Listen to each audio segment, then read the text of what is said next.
Hello, hello, hello, hello. What's up, everyone? Hello, the internet. Welcome to another Dragon Spawn stream, and today we're going to be tackling some easy tips and tricks on how to world build and homebrew your own setting. Basically, um, it's gonna be based around D&D 5e, loosely according to the rules and mechanics in whatever I speak. However, it is or it can be applied to basically any rule set that you find, Pathfinder, etc., etc. Um, so, so what we're going to be using, obviously, in order to create your worlds, you can go with any amount of free software that there is out there. For instance, to just for map creation and just putting things into perspective on your world, you can use stuff like Reedsy, Asgard's Fantasy Map Generator, Waterbows Medieval Fantasy City Generator. There's world building tools on World Anvil. There's Wondercraft, there's Dungeon, there's Pro Fantasy Campaign Cartographer, there's Nortanus, there's Flowscape, there's Incarnate, there's Roll for Fantasy Map Creator, Dungeon Scroll, and Hex Map Creator. Just to name a few that I literally just did a 2-minute search and found all of these resources. Most of them can be used free. You get limited or little functionality, but they're still good tools to use if you're just starting out and you don't want to do too much of crazy things. You don't want to headache of just like filtering through various different assets. You just want to put something simple together just to give you a start and to give your campaign a boost. So,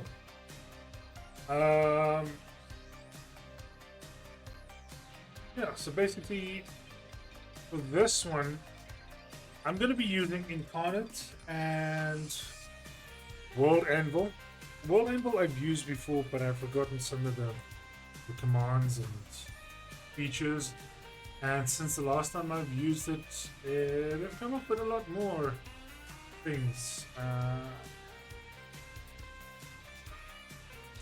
So they are pretty cool.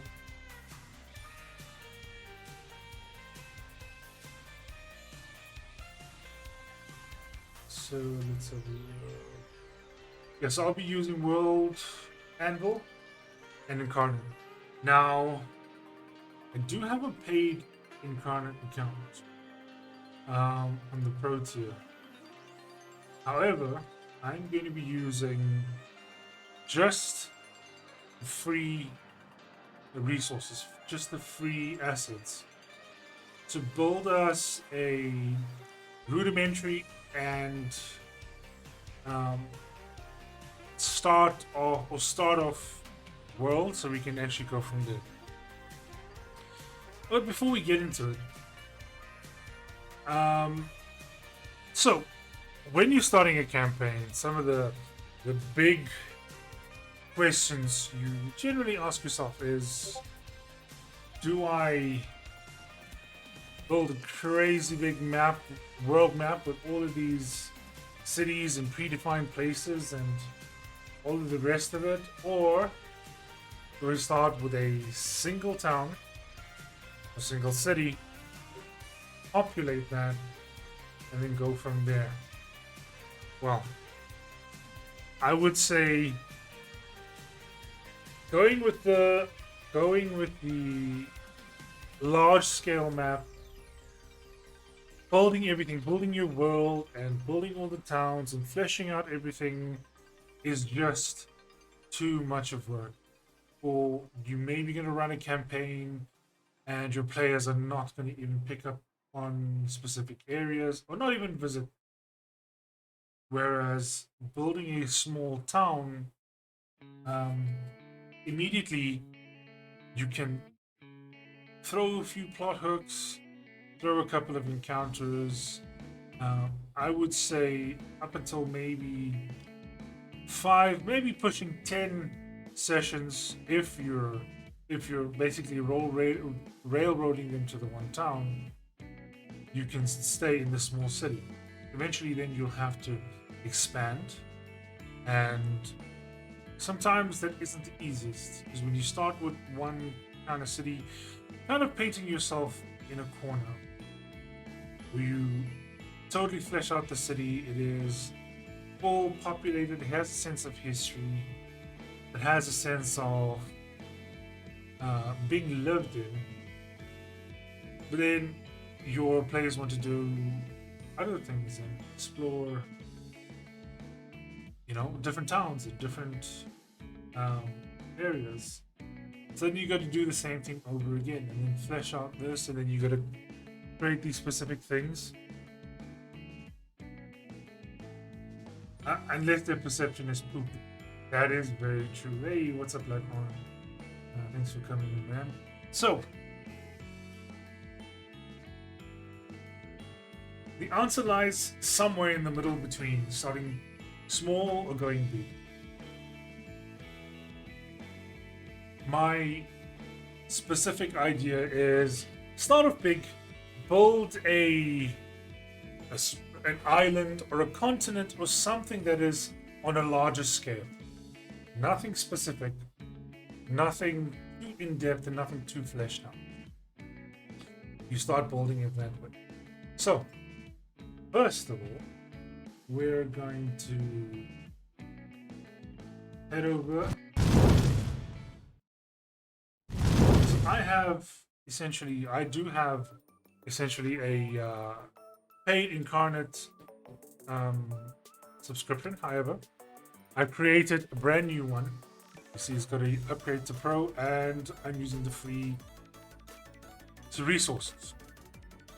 So, we're going to create on a large scale. You guys see that I've done a little one there just as a test.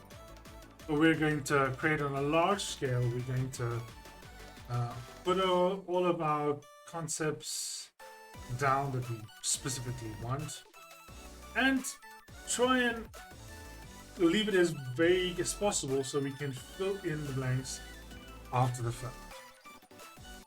So, let's go. We'll create a new map. This is a battle map. It's a regional map. We want it as a fantasy world. Okay, so. Hello there. Hello, hello, hello. That actually gave me a little bit of a start. Zodiac! What do you mean, buddy?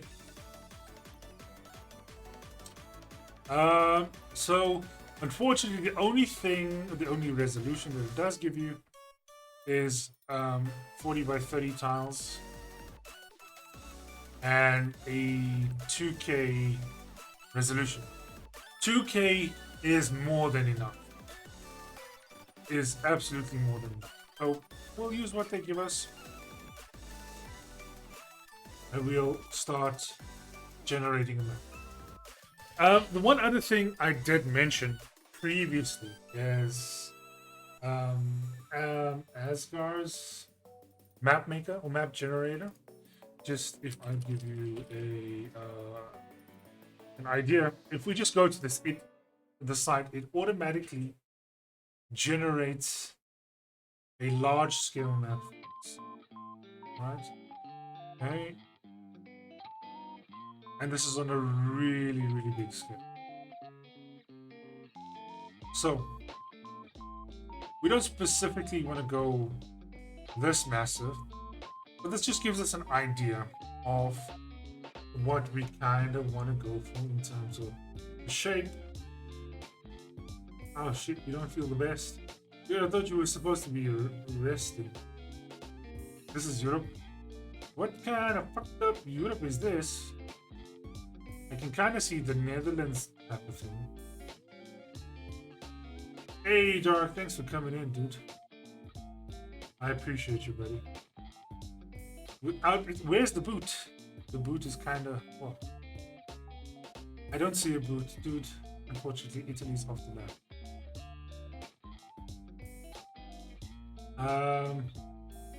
So, okay, hold on. Italy... Yeah. So what we'll do is we will take the map of Italy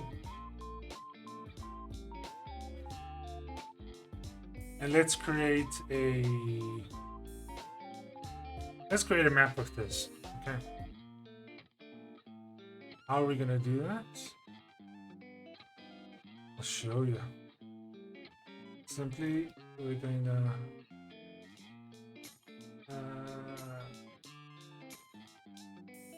just for the sake of it. Wait, is this a GIF? I don't want the GIF.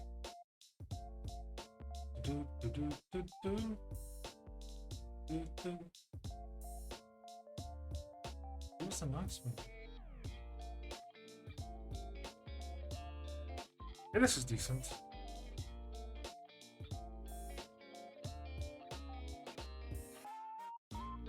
We'll say it's the okay. So, oh yeah, that's world info we're gonna use at some point. What I did want to show you is if you have trouble with creating land masses that look realistic enough that you could use for a setting, right? So this doesn't really look the best.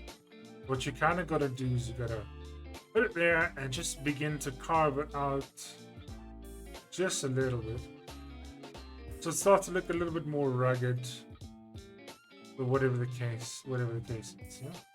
But for now, we're going to use good old Italy.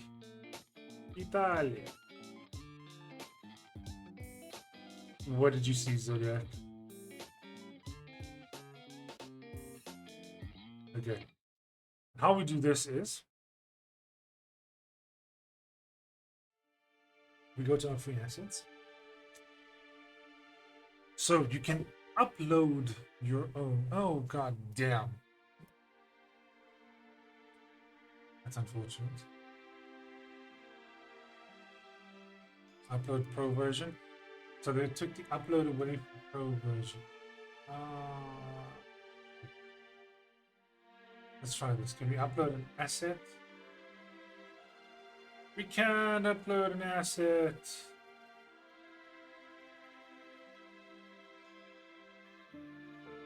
Okay. That's unfortunate. And the song now reflects my feelings. So, what we're gonna do is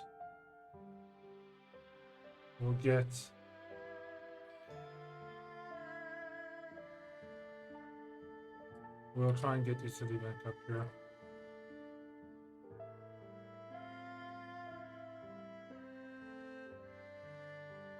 Well, the black and white one is a good one. Where is it? There we go. So we're gonna try and make it like this.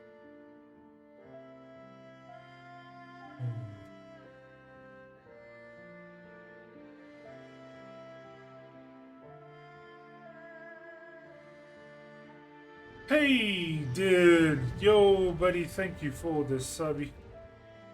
Welcome in, welcome in, welcome in. How you doing, brother?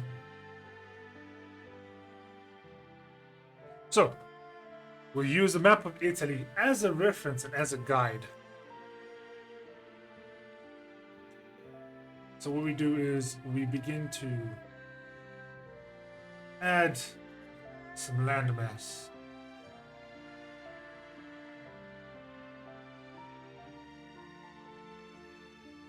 We're making land. Yes, we are. So we're gonna be very rough with it right now because they like it rough. Excuse me. Forget that I said.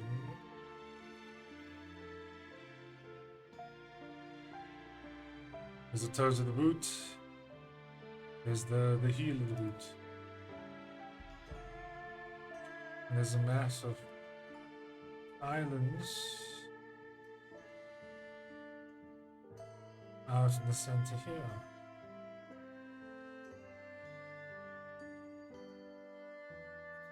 Right. So now we begin to shave it down. So the best way to do it is just put an approximate amount of land. Take your subtraction tool, size it down pretty small, and we're going to work on the top, which kind of looks like the top of a tree. And if I insult any Italians on this one, please forgive me. I do apologize. And we're going to just give this one a go as it is.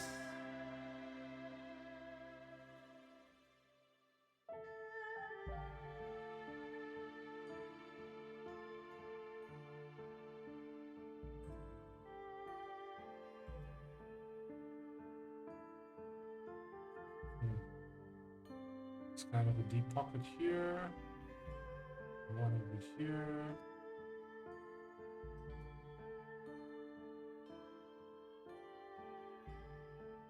There's a bit of a recess here. We can begin to size up and put off a little bit of this. Make a little peninsula there.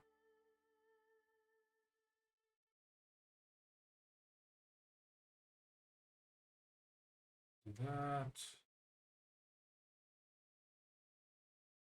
It's kind of looking like it.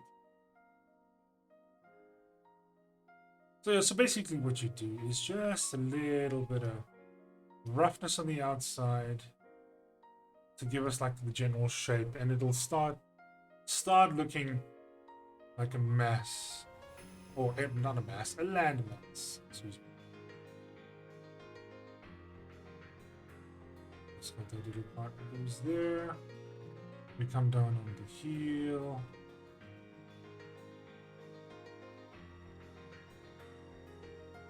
Looks a bit sore, but it's close. I said we're using Italy as a reference. We're not recreating it, so forgive me, Zodiac. I'm trying not to insult you in any way.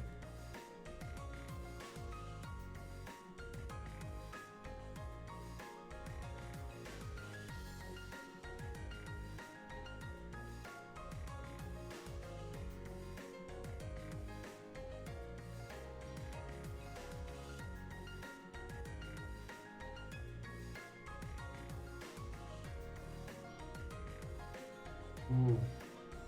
So we've got this one that kind of looks like a little thumb, I suppose. Let's try and smooth it out a little bit more.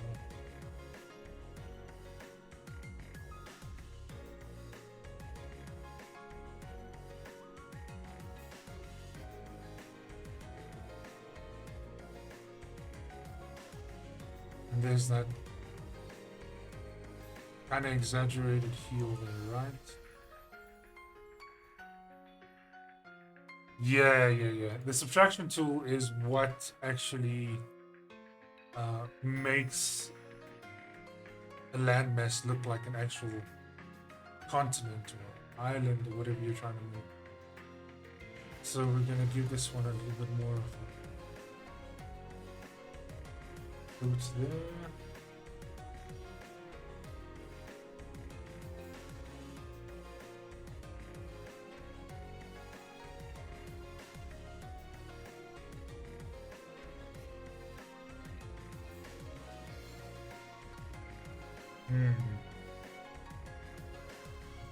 Italy's got some skinny toes.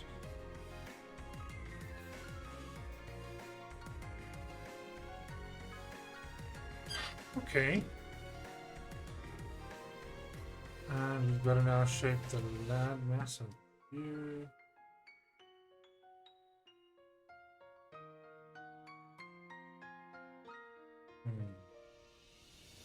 If you flip this one horizontally, it kind of looks like a mouse.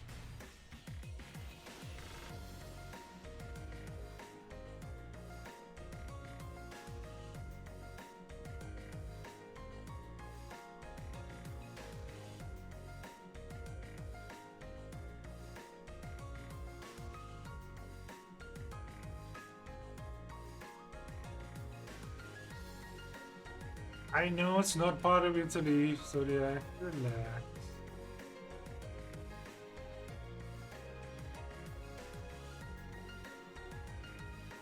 We're just making it have politically wise.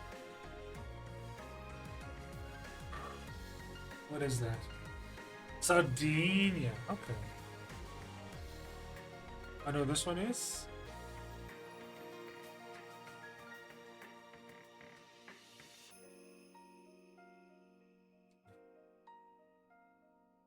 Nice. Okay.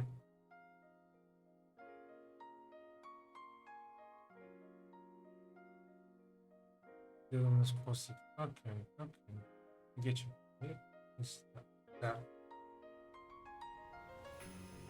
So we gotta shave off a lot here.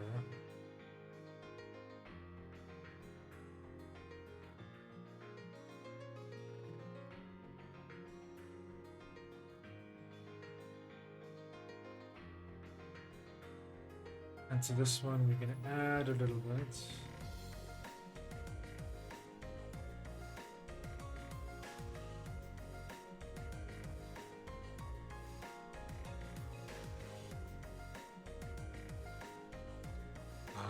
Okay. Let's see if I can get this one right.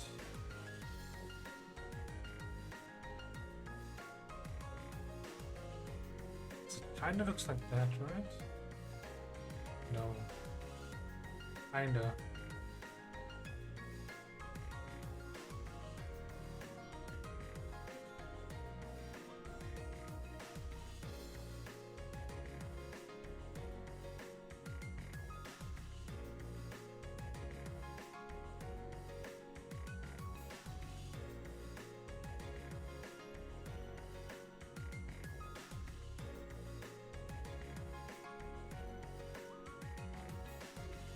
Okay.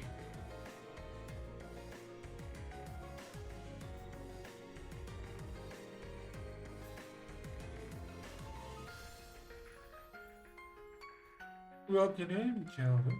How's it going, man? Yeah, some world building tips and tricks, and yeah, we're using a lot of the free resources to try and get our.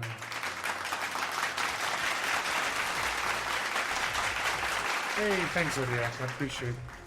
Yeah. So the idea is showing that you don't need to have all these crazy subscriptions to create a decent looking world. So we've kind of taken the map of Italy and bastardized it a little bit to create this amalgamation of whatever. Naruto! I think I have the fake one as well. Reveal. Okay, never mind. I don't know. I think I may have removed it. But anyway, this is what we're working with. So, I'm sorry, Zodiac, but this is the last resemblance to Italy that is going to be here. Unfortunately. So, for our map, we're gonna save and we're gonna what are we gonna call this place? What do you guys want to call this place? How about Noah Dale.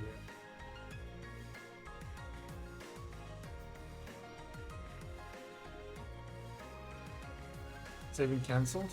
Okay. What do you guys want to name this one?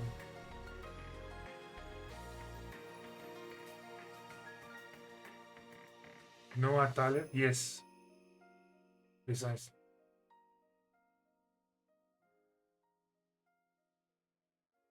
Is that okay, Zodiac, you think?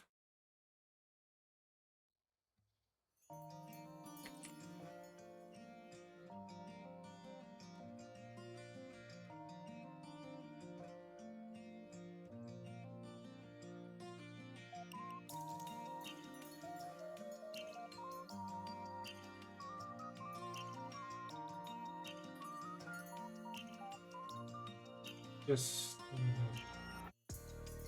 mm,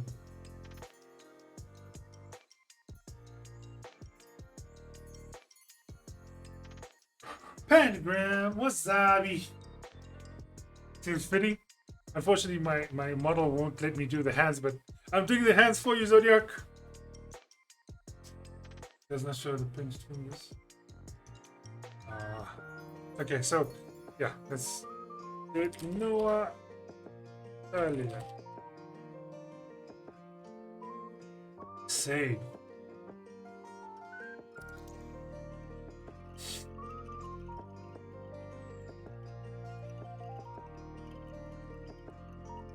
Alrighty. So, the next thing we need to think about with the free materials is elevation. High points in the map, low points in the map, the coastline, where our mountainous regions are from, will basically dictate where our water flows, where our rivers are, where our dams and lakes are going to be. So, the best way that I've found to do this is, because I think the path tool they've removed from free. So we get a texture,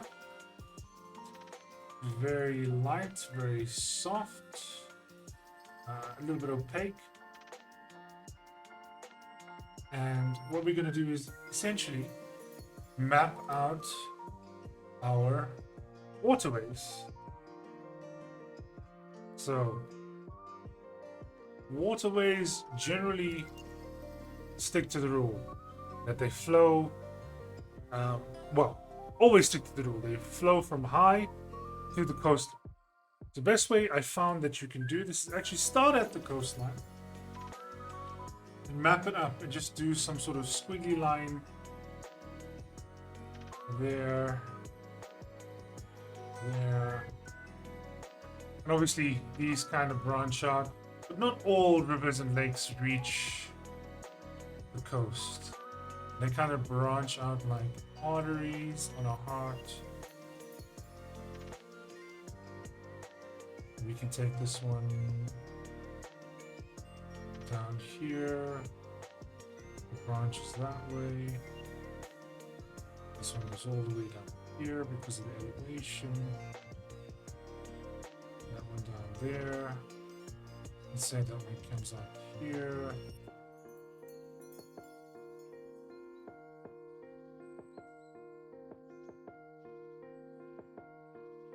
And yeah, you just put your mouse to it. I'm actually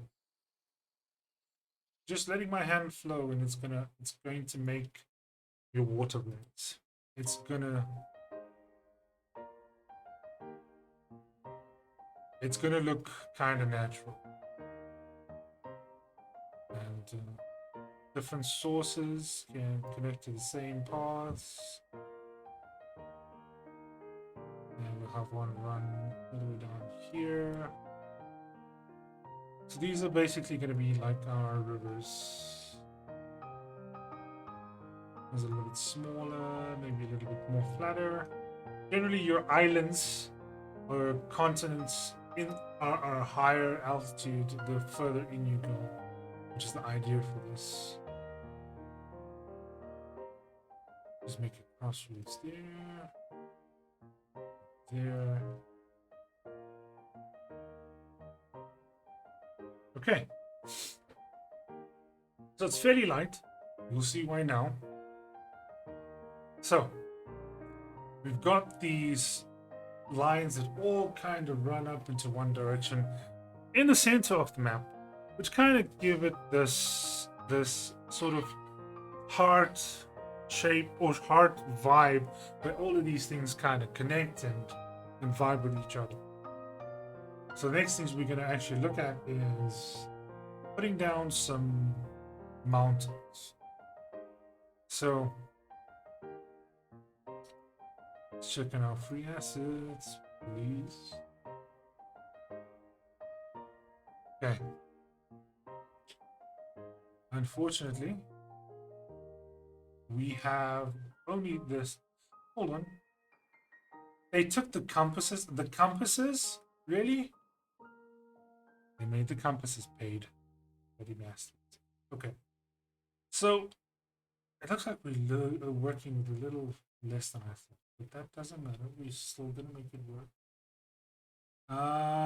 Okay. Let's take some large mountain. It's a bit too large. And we kind of scale it down. So you see I've got the random stamps on, right? What you can do with the random stamps in order to make sort of like a mountain range, you just click hold and drag, and then you've got a mountain range that looks pretty damn decent on its own. Yo, thanks for the follow, Drone Kick King. Welcome in, buddy. Good to have you. Yeah, you're good. So click and drag along the line you want it to appear, and the mountains shall appear.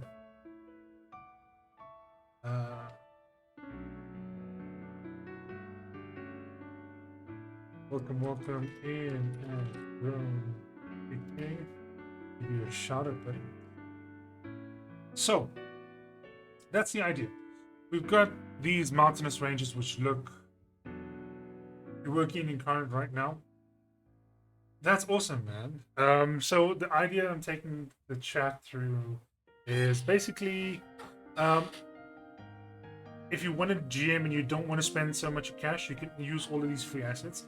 So currently I'm working on the free version of Incarnate, which kind of doesn't give us too much to work with. If I just open the catalog again, we've literally just only got 2 lines of things for a map to work with.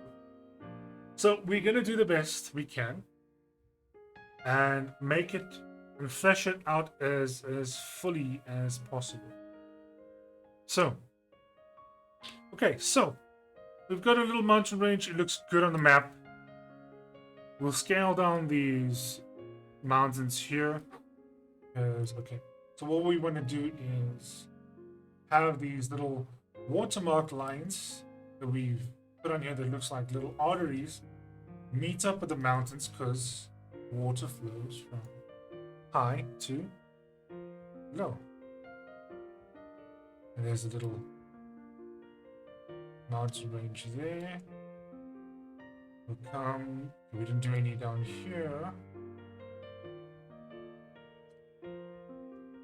Is the update changing all the things is sort of confusing? It kind of is, but I haven't really gone too much in depth with it right now at the moment. But we'll see how it goes. Usually just takes a little bit of practice to suss out. So with these small islands, we're just going to keep it to like maybe 1 or 2 little peaks, maybe a third one.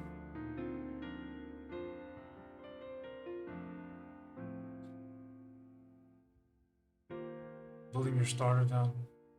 Okay, man, that's pretty awesome. Yeah, I was actually thinking about going through like a little starter town as well. So when you kind of start out with world building, you gotta create your starter town. And even though you create a starter town, you on the larger scale, you gotta have a little bit of a little bit of large scale for it to interest and basically wow your players, you know, that actually want to visit. I actually spoke about that in the start of the stream.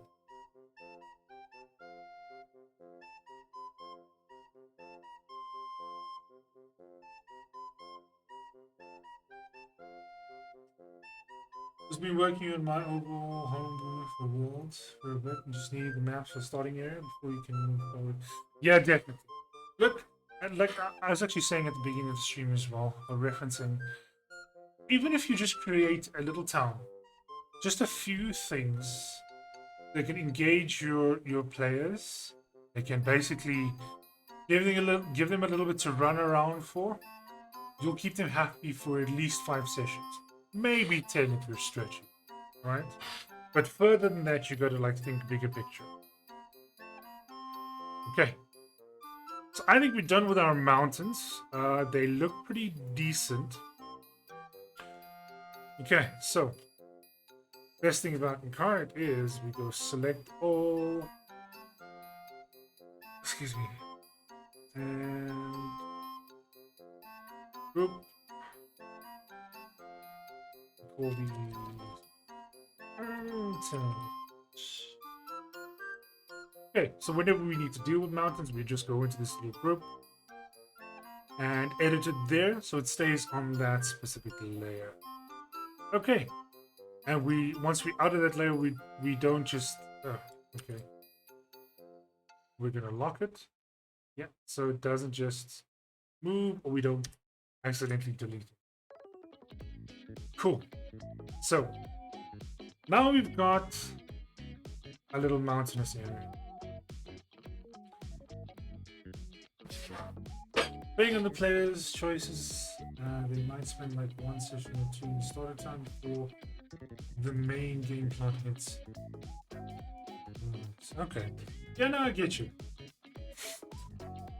So you give yourself enough time to get the starter time going, and while you bring up a larger map, that's pretty cool. Okay, so next thing's next. Hadouken! Oh! Thanks for the Hadouken.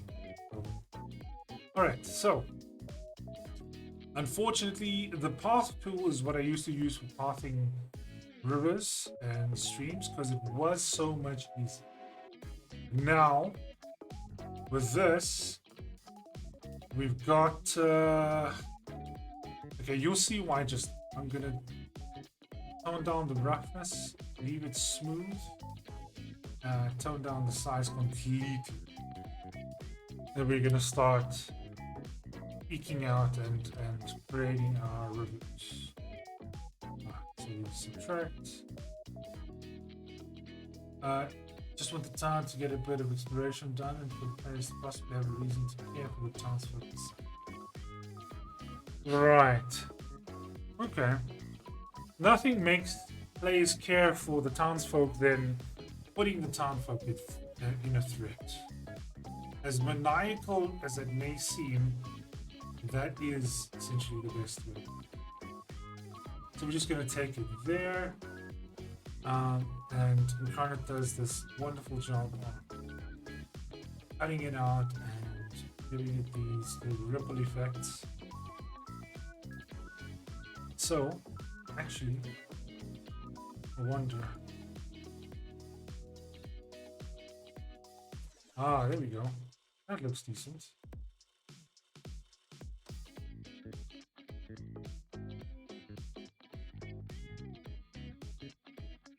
Yeah, I like this. Okay. With also rivers and stuff like that. They don't always end like this. They sort of come down in the lake sometime, or it is okay. Now that doesn't look greatest. Simple coastline. Okay, that's fine. So they come down in what may be a lake, and we can sort of add a little island within the lake. Take the subtraction tool and let that flow to the clock.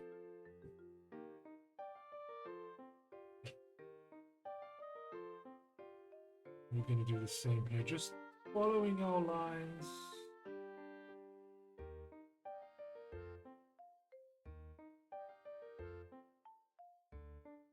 You don't need to worry about these blue lines that you've created. They will sort themselves out. You see.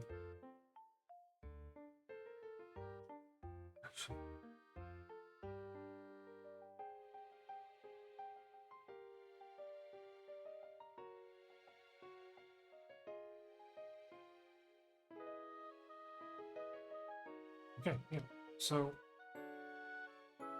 we're just gonna let it go that way. Follow your little arteries that you've made on the map to ensure that you kind of get the rivers.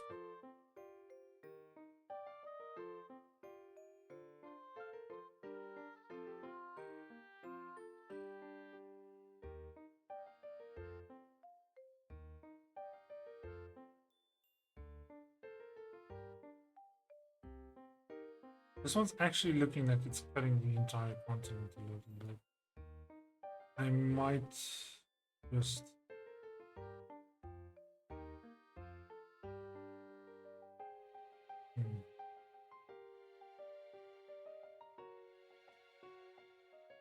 Your brain wants to explore this map? Yeah, dude.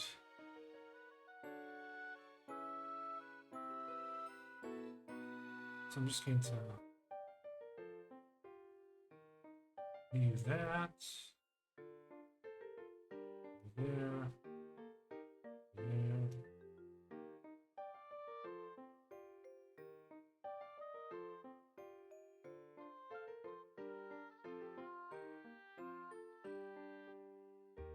My gamer brain is something you don't know. Yeah, it just screams exploration, and I think the only thing is, like what I was saying, is with the free tool, you could use the pathing tool to actually create these little rivers that you see on the map instead of actually cutting out the map like this. This kind of looks more like an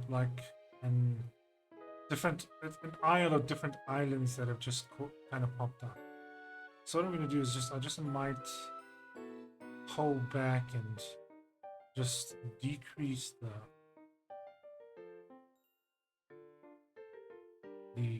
rivers just a tad so it doesn't look too crazy. That one will leave.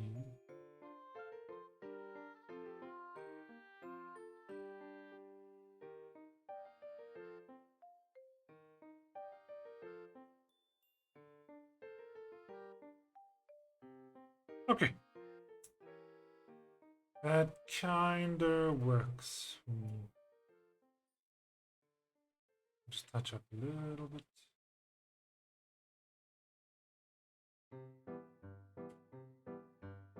Alrighty. Next. Shading. So, essentially with coastlines and maps and the rest of it, it's going to be much greener the closer you get to the coast. Right? So essentially we're going to take this one and just sort of green up on the outskirts.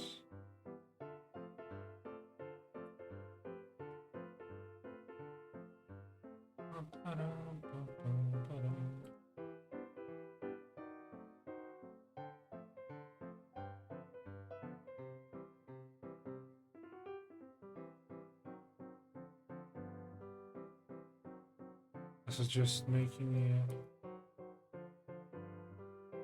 as quick as possible. Okay. And then towards the higher ground, it becomes a little bit more dusty and desert. So we're going to take that and put a little bit of blush on it. Let it mix and let it blend.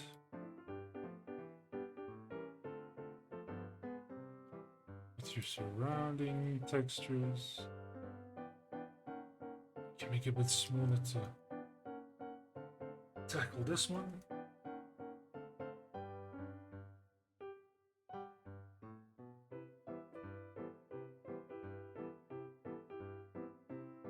Okay, let's just do save quickly. Unfortunately, saving is a little bit clunky on this thing. Normally takes a little while. Alrighty. So we gotta think now. Making a small town is way harder than it sounds. I'm gonna get to that. One of the best things you can do is don't overthink things. Have your essentials and just throw a bit of civilians in. But also, when I get to it, I will show that and how to do it. Okay, so we've got our continent. Oh, well, we're saying it's a continent. This is kind of country/continent. It depends on the scale of how big you want things, right? We can just basically either take this as a small country or a smaller country and then divide up the areas, put a few things in there, make it a larger scale thing where you can essentially then divide. If I just take this, then you can divide this being the equator. I got. We'll go back.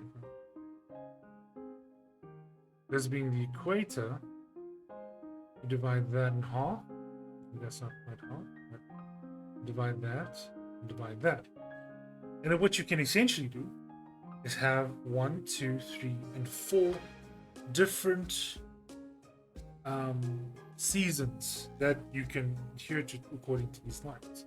So in the middle, it'll kind of be tropic, sunny, extremely hot, lots of rain, and towards when you're getting out to the north, you can kind of make it more frigid. We can have a bit of snow on there, snow in the south as well as you get further down to the extreme south.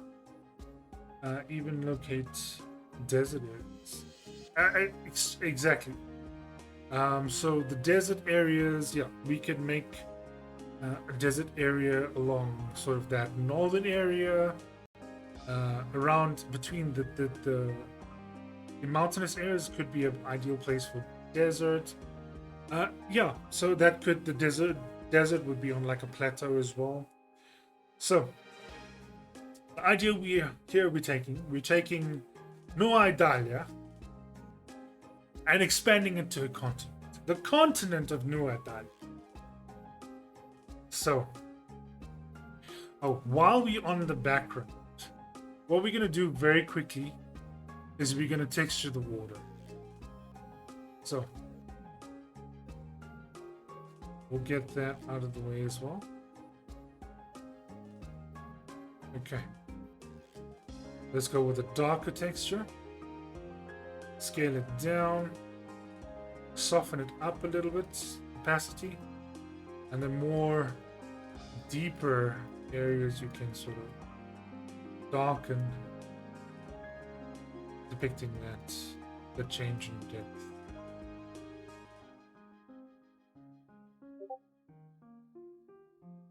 And then we'll take a third one, which is a bit of a lighter one. We'll decrease the opacity even more, and between these lines begin to blend them so they kind of look natural.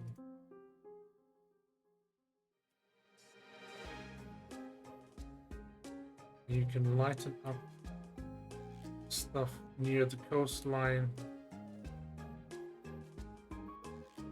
Little patches of things at the top, bottom.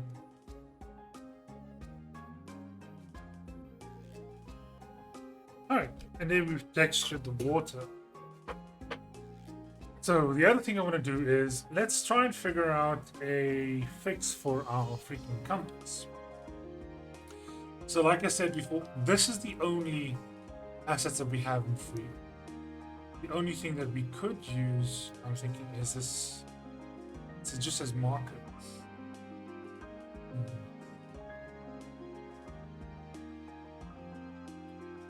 So if we put, I have an idea.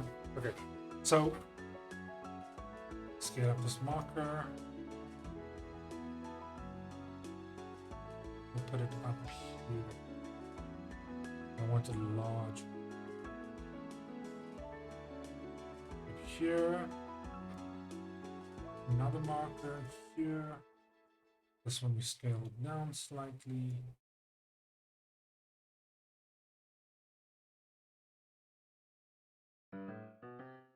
We put a layer down. Just zoom in so we get this kind of right.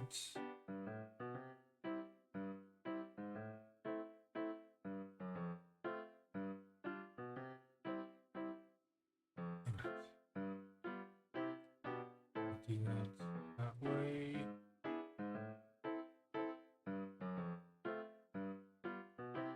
I click twice.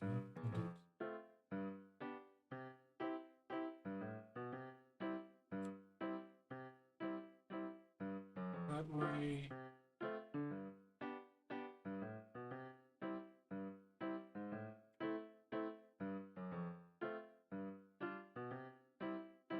And that way, we'll just put that, scale it all down. And we've got a compass.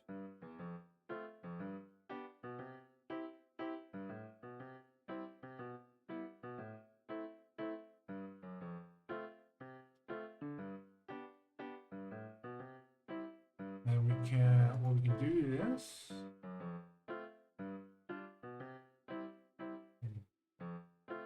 text on the top, just a simple in.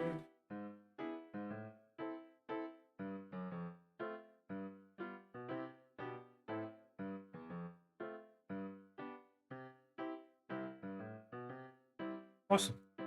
Oh, it doesn't look too straight. Okay, we've got our compass. Makeshift compass. It is the proper map, Zodiac. Come, this is what I do, buddy. Okay, so we've got a makeshift compass. Hey, I'm proud of that one. Forget the people put compasses map. How the hell would you know which way to go then, Zodiac? Is my question.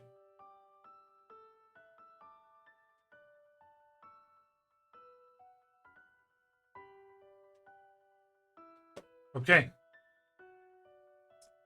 So, I did say we're making this a continent type of map.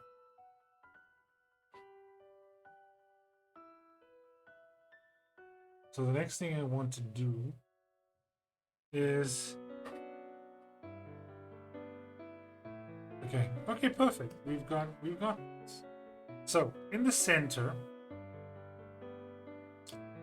and you don't need to be precise with this. I assume it was just something everyone did, so just put a Amsterdam Maps thinking it was normal. Like if there's no point of reference, which way is the map supposed to point?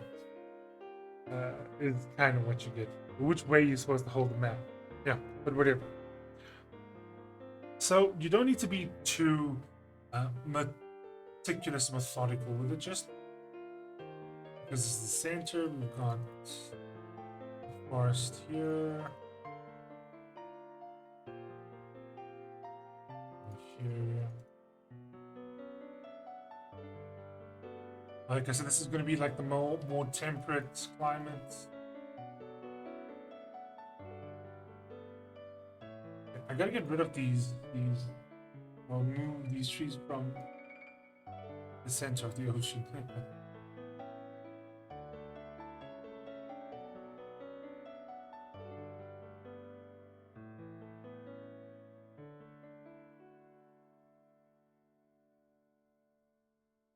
And then when you want a, oh, I said this between the mountains is going to be our desert area. Let's just take care of that right now. So we take some sand texture, soften it up, and increase opacity or decrease opacity. Oh, I'm still in the macro. There we go. A desert area, and we can take a lighter sand color, a bit more opacity, and just texture it out. And what we can do is put a sand, a hill, sand dunes type of vibe. Okay. Also, while we're on the hills, as I mastered a tacit in the campaign, that things are not as bad as they thought they would. That's very true. That's very true. Actually, I was about to say, while we're on the hills, and no problems with it, we'll see you just now. While we're on the hills, one thing that follows hills are rivers.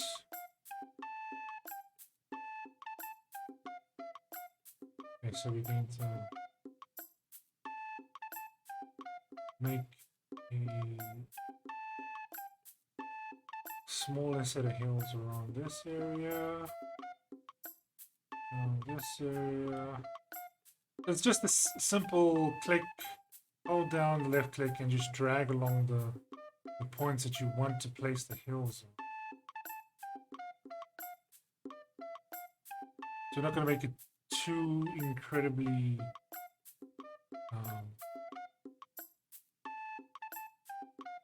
close together. Just going to indicate a basic sort of a sway in the path of the water is what I'm trying to say. We have the water there, and it goes under this. Okay, no, don't go under that. Let's give it a little bit of a small peak over there.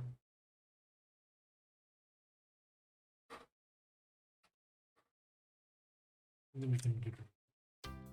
Because water does travel below mountains and stuff like that.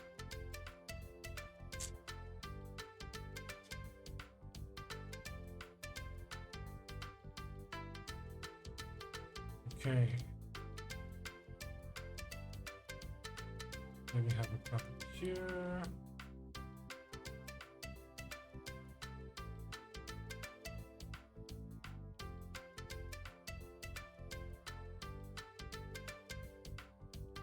I don't want to randomize as much as we can because things in nature aren't precise and they aren't measured. They're just a mass of just random ass shit that just got flung together. And what was the size we put for these? 264. It's useful to keep note of your sizes just to make things uniform.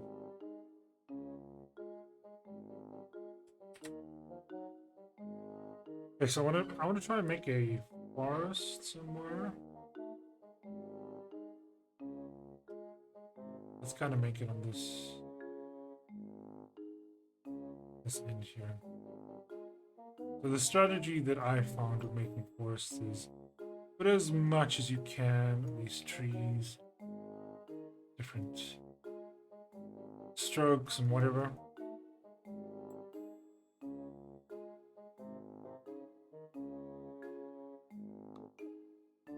And we'll do this one as a forest island as well.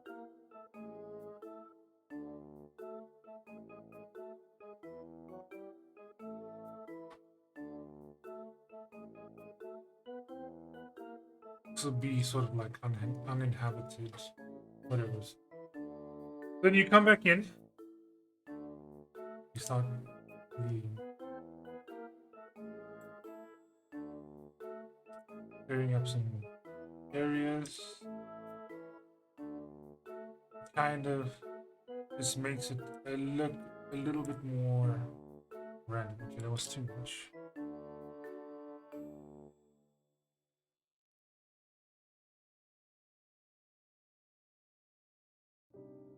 Okay. Nice.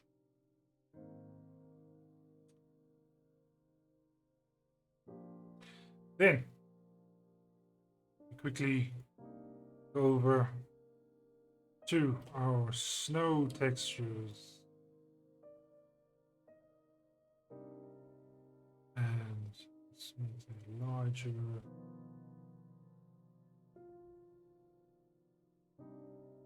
The snowy north.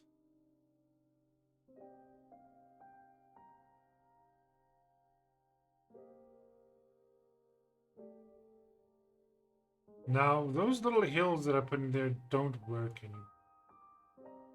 Okay. Okay, what I'm going to also do, just give me a sec. Pointy. Select all the pointy green trees and we'll group them all.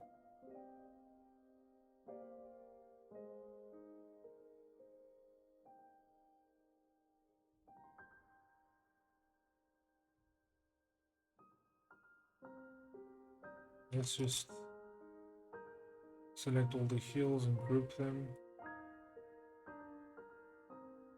Okay.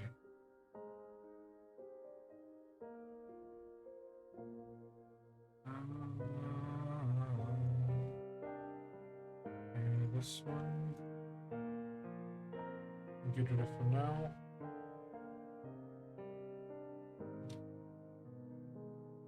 These. Look, it's worth keeping track of these things because if you've got too many assets all over the place, it just becomes a freaking mess. Right, so we're going to edit the hills. The hills don't quite look natural here. And unfortunately, we don't have snowy hills. Hey, Yarkam! Thank you for the raid, brother. Welcome in, everybody. How you doing?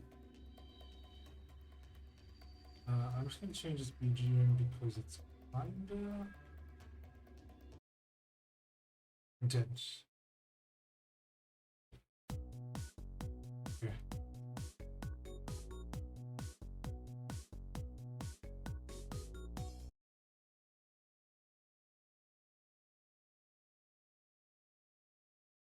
Anyways. Yes, Arkham. Welcome in, welcome in.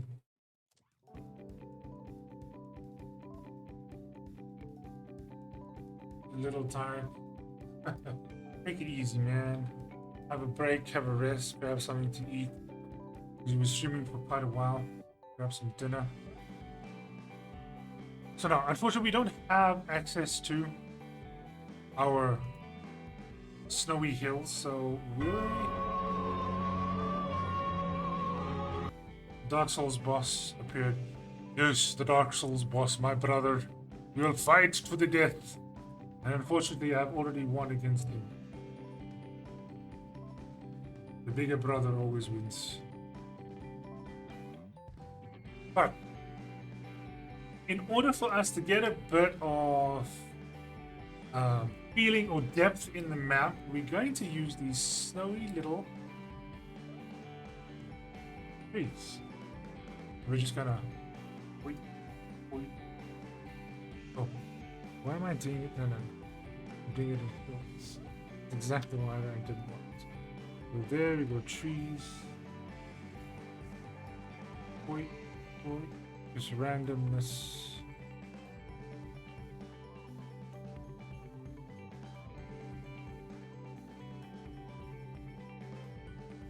I made an Italy fantasy map.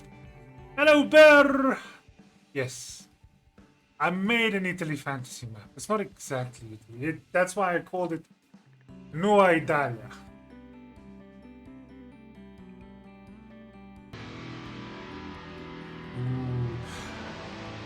Dude, what a sound to play. Have you guys watched the first episode of the new Bleach released on Monday? I'm so hyped. I haven't watched it yet. I'm a binge watcher. I am waiting for all of the things to come, and then I'll binge watch all of it. But I'm so hyped. So, anyways.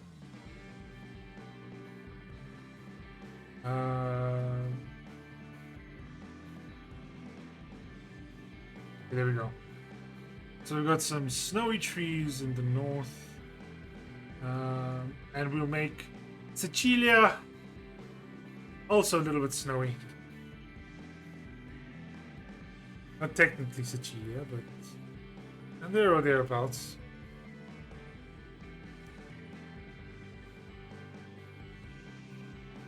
Alright.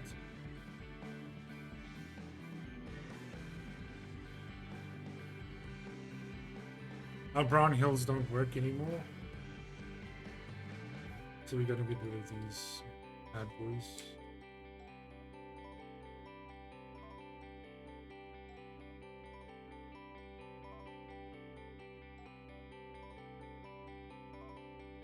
We're just gonna do the same trick with the snow-covered trees. Increase the size to 50. See them nicely. We'll just plot them all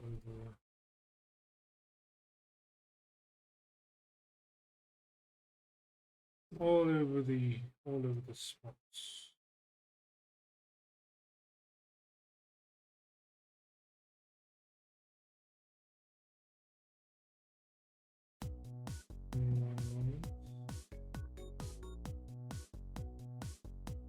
While I sort out the music.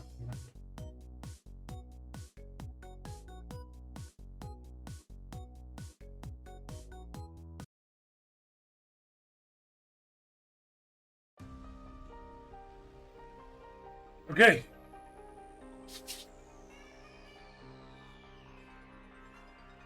think we can leave those hills here.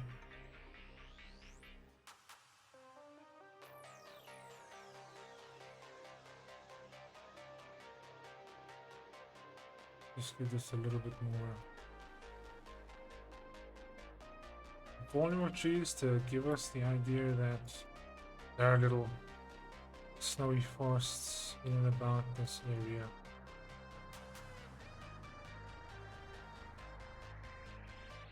Okie dokie. So, we're looking good. This looks like a continent map right now. No. So, what I do want...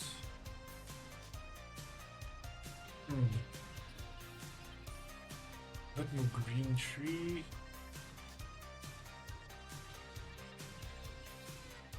These we're just gonna pop mark around here. Exploring a few different wooded areas. The more sparse they are, the more depth it'll give your map. Like there's not just kind of just open land everywhere. So then with the drier areas we can go so we can go with some dead trees or dry trees in this vicinity where we have our little desert area.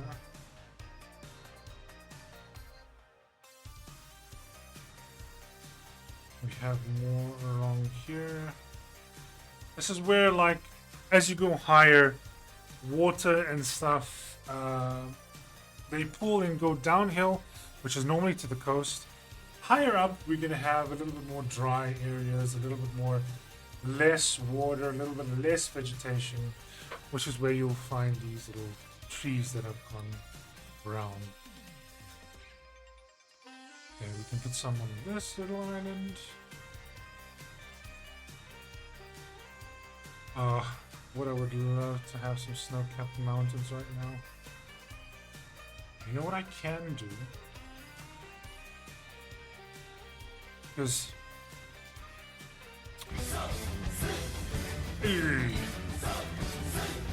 Let's go. Okay.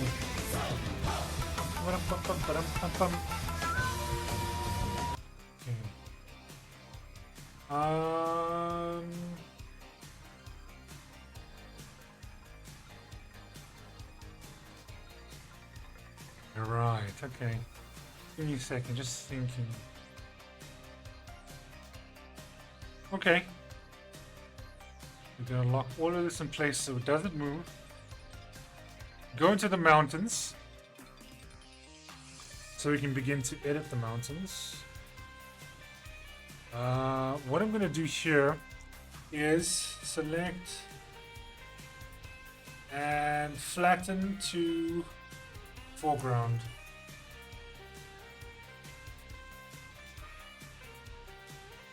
This is going to give us a bit of a problem because the water is now coming into the mountains.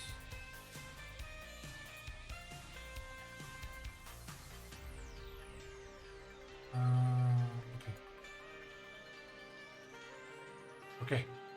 So this is a risky move. Okay, so I'm going to undo. Just for the sake of it, I'm going to save. And then we're going to do it again. And hopefully what happens is exactly what I want to happen.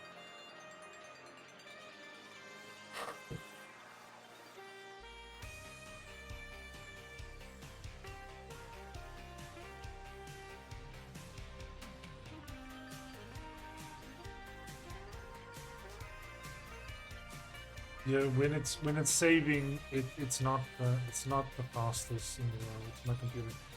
Because it takes up all of the freaking RAM and CPU. What I did see here is that I might need to add a little bit of land there, at the top, just a smidgen.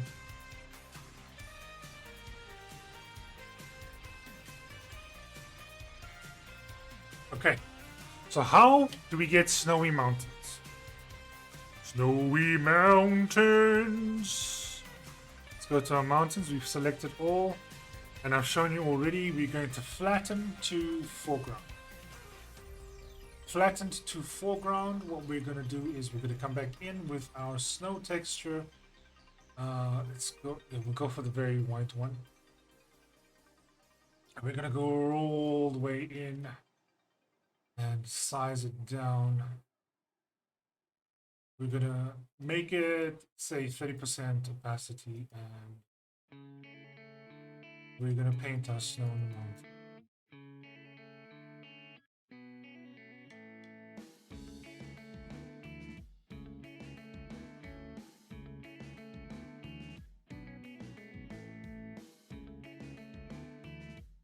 I'm gonna try and leave the shadows to be shadowy as much as possible.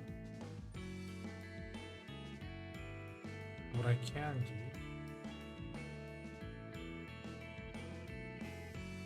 Like, this is point of no return. I can't go back now.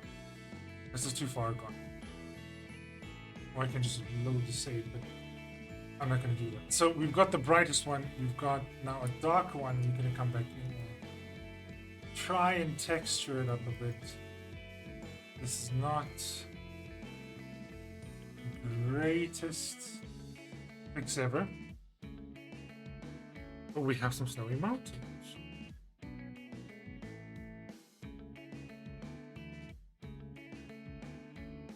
Take the darker or the grayer one. Hey, no worries, thanks, dude. Good catch, Kelvin.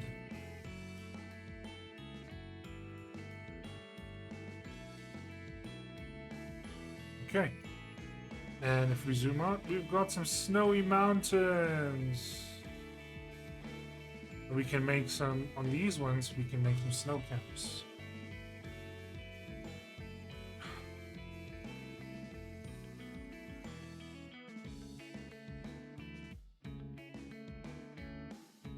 Just, we're keeping to the light for the most part.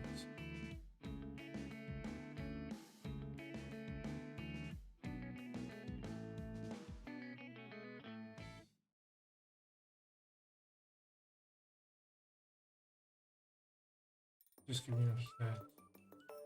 A little bit of a peak there.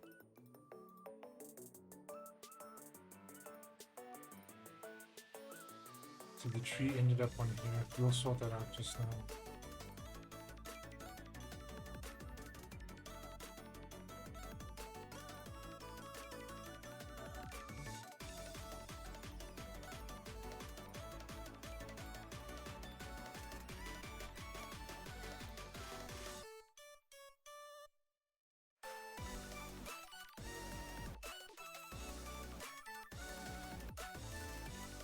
Okay, so why I did it this way is we can come back in with the darker one and go over the shadows, fine texture.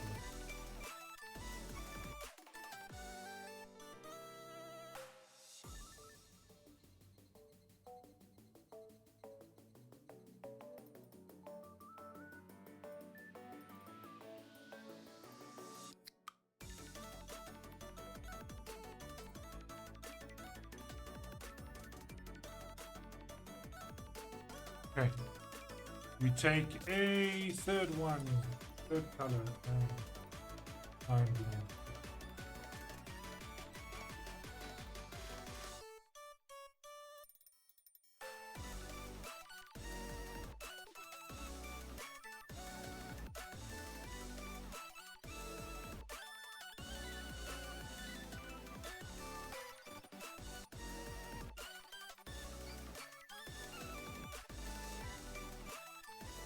Okay, we have some snowy peak.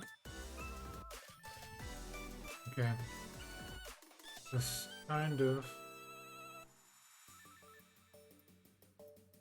a bit rough, so we can maybe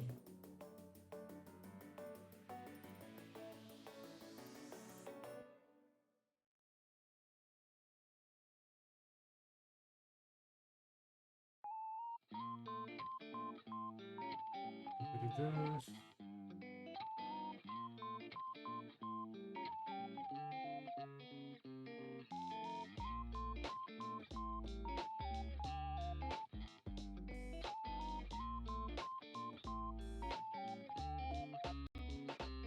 Okay, and then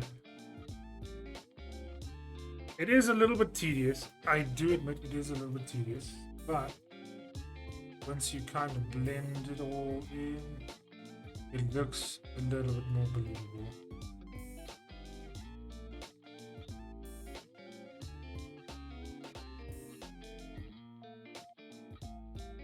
There we go! We've got some snowy peaks. Okay. And we're going to save.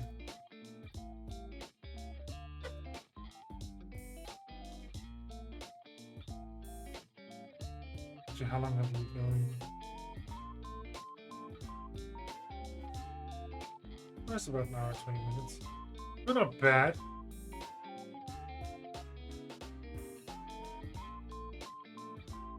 Yeah, saving on this thing on Incarnate is incredibly iffy. Okay, there we go. So, we've got our different regions, we've got our different climates, temperates, whatever. Snowy North, Snowy South, Verdant middle section, which is more what our equator is. What did I want? I wanted to come back in here and just sort out a couple of trees that made their way onto the very peak of the mountain.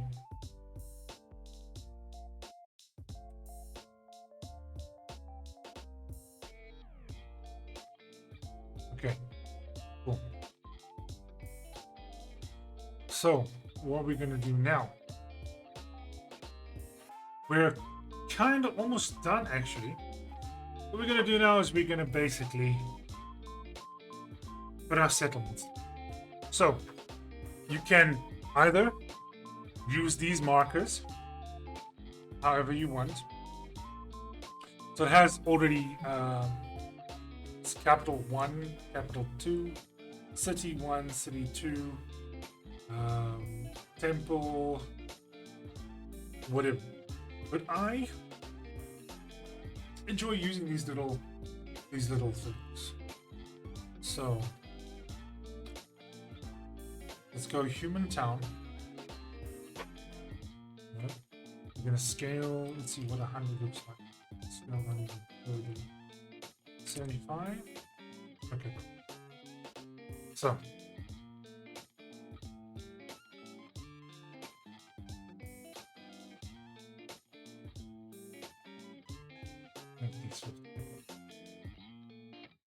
And just start randomly placing towns. Just remember,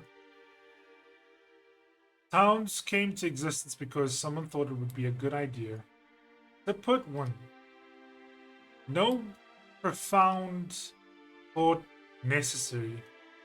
It was a good idea to put it there, so they put it there.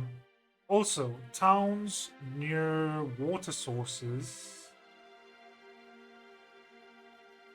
is a good idea.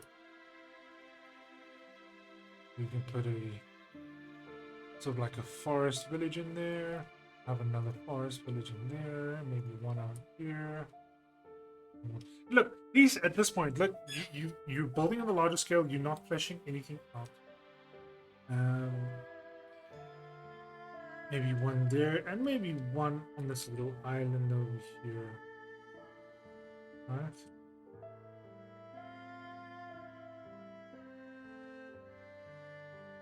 One there, maybe there, there, there, there, there.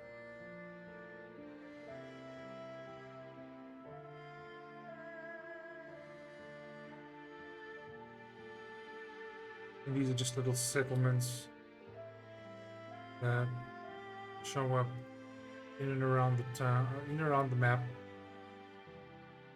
for no particular reason. We're gonna leave that one uninhabited. So essentially, we've literally just placed. Oh, we've placed one in the middle of the ocean. Okay, let's go. So we've essentially just placed. Let's see. Human town.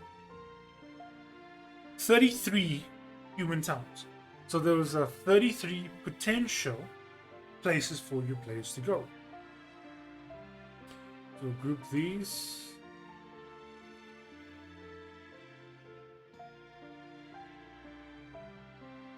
Let's say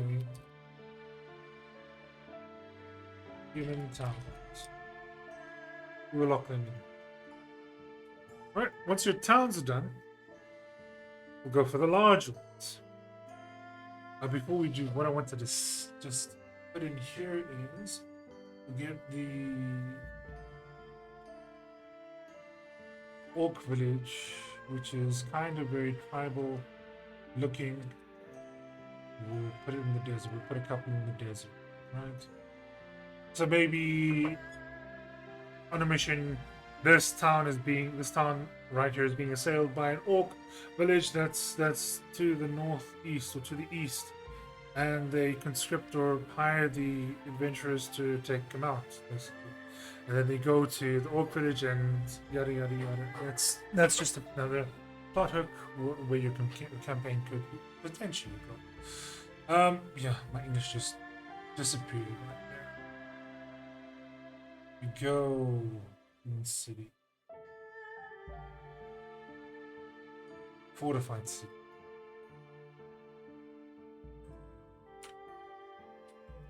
It can be a big city in the desert.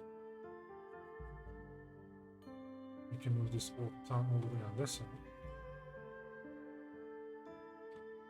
It can be a big city in the desert.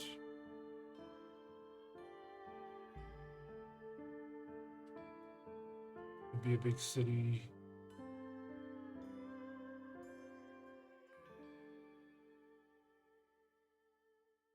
Down here in the south.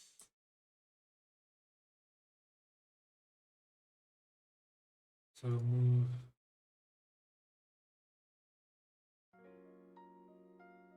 Okay, yeah. Indian towns. Move this one to the extreme there and there.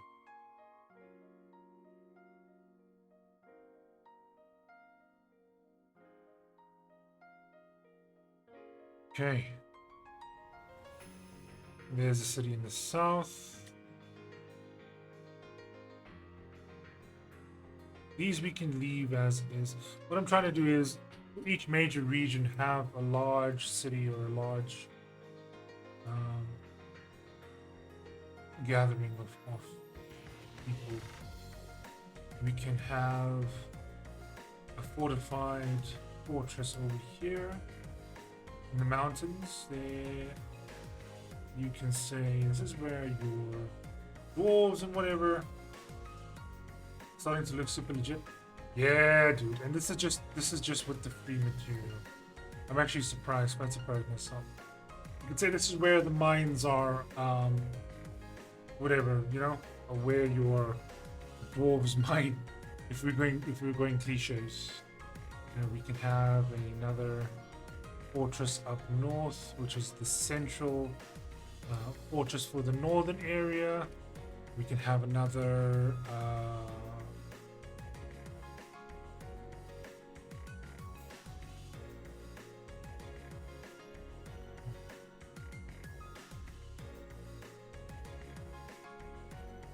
We'll just put these together. Make a different kind of city over there. So I've got 1, 2, 3, 4 major cities on this kind of map, on this country, or on this continent.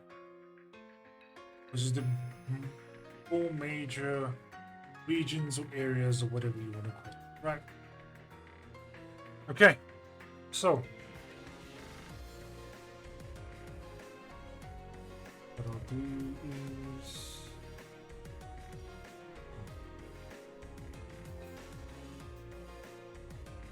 I'll group all of this, call it large cities.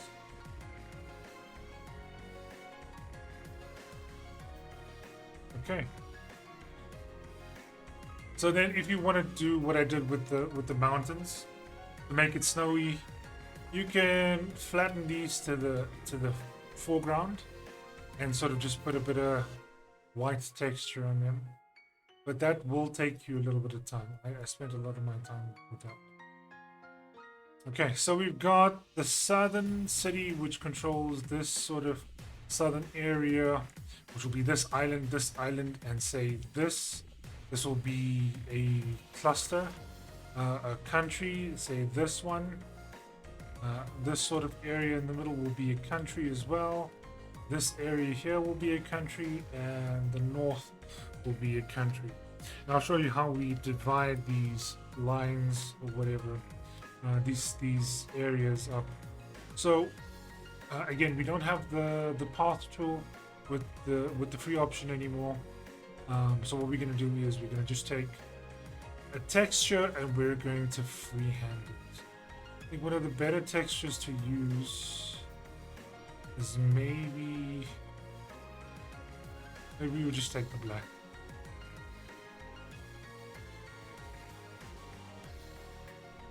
We can say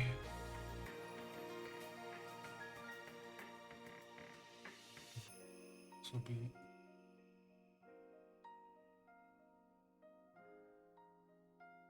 so we're now outlining country limits.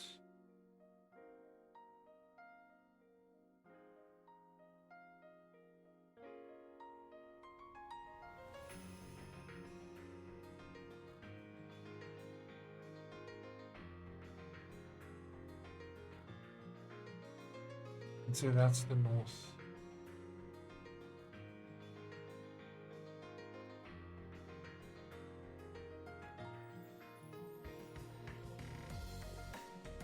That's a little bit too thick. That's what she said. Never mind. Don't listen to me.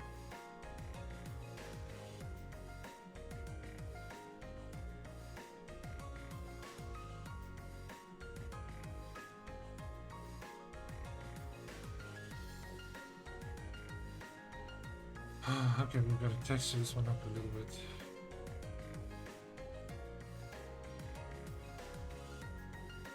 You make a little bit of a Hook up. You gotta go back. Okay, that's okay. Do a size 1. You say from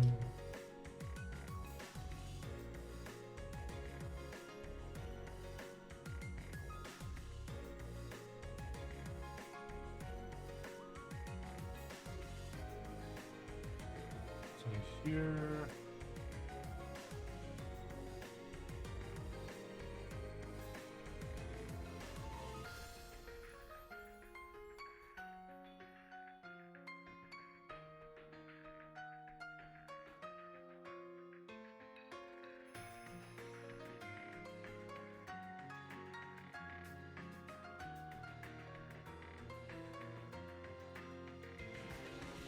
That's country number 2.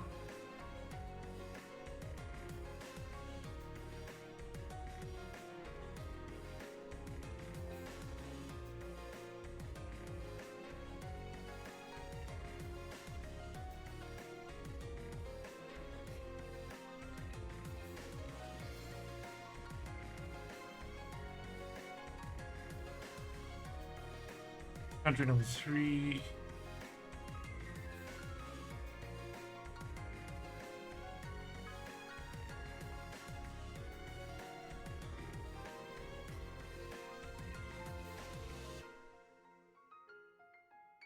And most borders do like to use rivers as borders because it's an easy outline. So we've divided 1, 2, 3, and 4. Okay. Oh, right. Okay. The other thing that I wanted to do, and I think we're actually done.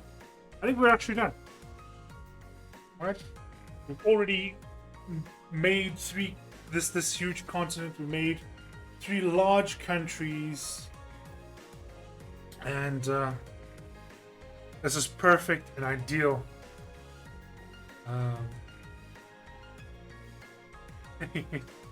Looks very good. Thank you so much, Zodiac.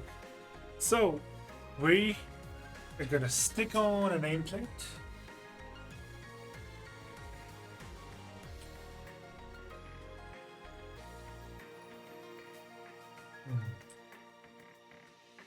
Right here, you think? Right in the center. I'm gonna put some text.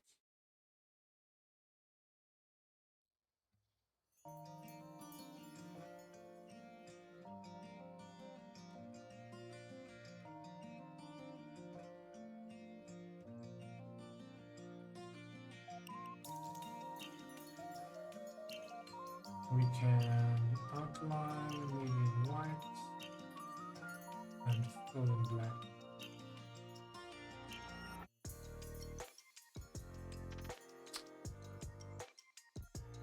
Now we'll keep outlining.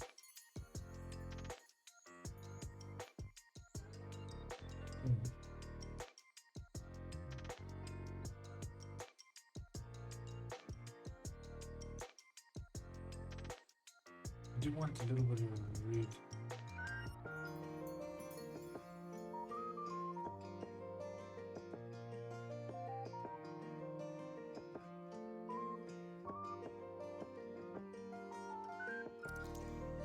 Right.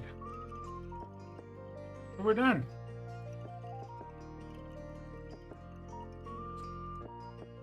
We're gonna do a final save. And it's just taken us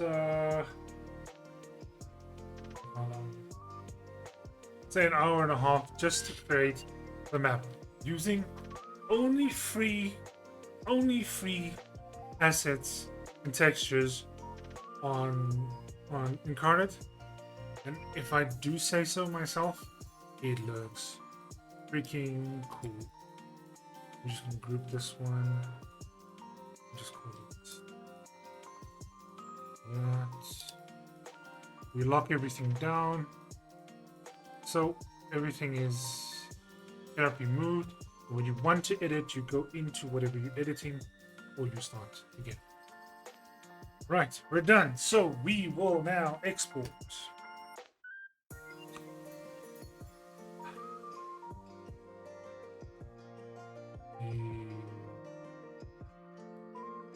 Unfortunately, this is the extent of our export, which is going to be 2K. It's okay. 2K maps are kinda what all you need, right? So this is, like I said, this is going to be a new series. This is the first one in the series. Creating your map. We've created an all new continent, different cities, different regions, different weathers, different things. Now we're going to think about other situations. Okay, so we went on the grand scale, and it didn't take us too much time. We were just doing things randomly and using just general ideas like seasons, equators, snow, how large it is, the way the water flows to the ocean. Water flows from high to low. High, we're going to have our mountains. We put a bit of snowy peaks on the mountains, put a bit of desert. Yeah, just things you can find in the world. Yeah. So that's the other thing that I want to talk about, right?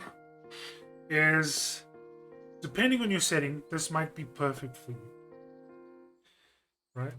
This is what the free assets provide you. You can still do a hell of a lot. But if you want to be adventurous and create stuff like an otherworldly planet with pink grass and trees that have tentacles, I'm sure you can. It's just not going to be accommodated here. You will need to probably pay, or you will need to pay for the higher tier to get access to stuff that will allow you to do. But if you're making a basic campaign with basic things in a basic world, this is your start. Right? So we've now saved the map. I did save the map. What did I undo?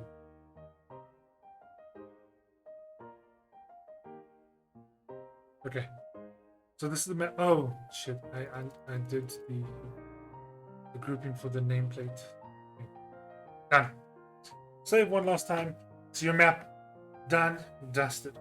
Okay. So when I'm done, this map will be available on the World Anvil site that I'm going to put it on.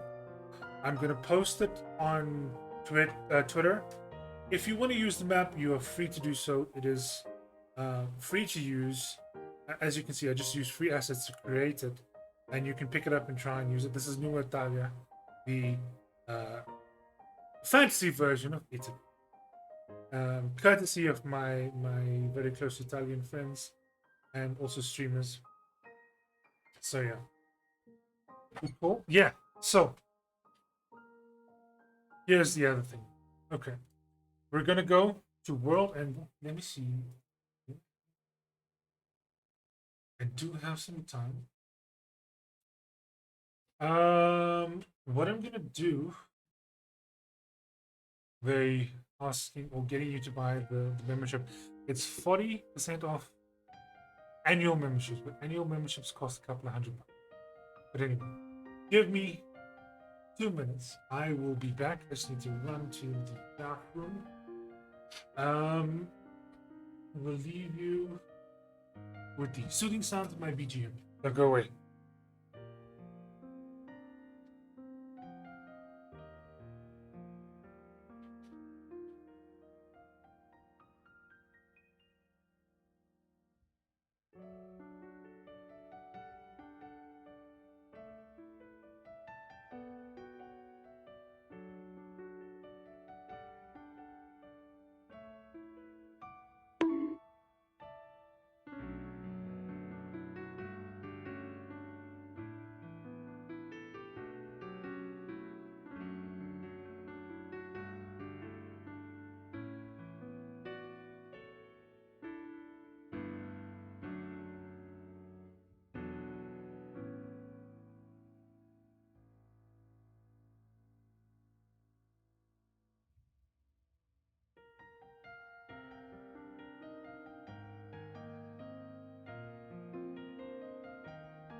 Okay, okay, okay.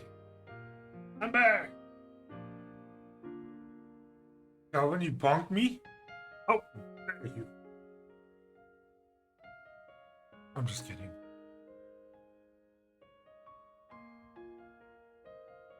So. Oh! Ow! Calvin!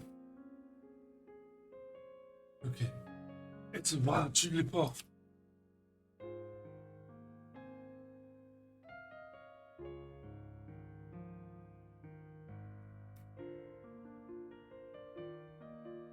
Alrighty. So, I used World Anvil to create Uranus and just give me a base. But that was now almost 3 years ago. So we'll just take a quick look. It's not. You might lose that. Well, you gotta get you some Ultra Balls, man.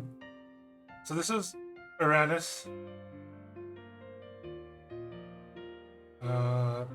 The bare bones of it, right? Map and just a quick explanation. So we're going to. So this is going to be a little bit of a new experience for me as well to see how easy it is to create something like this on World Anvil. Everybody's been hyping it up, so we're going to do it. I'll create a new world. The new world is Noah Italia. What is the world about?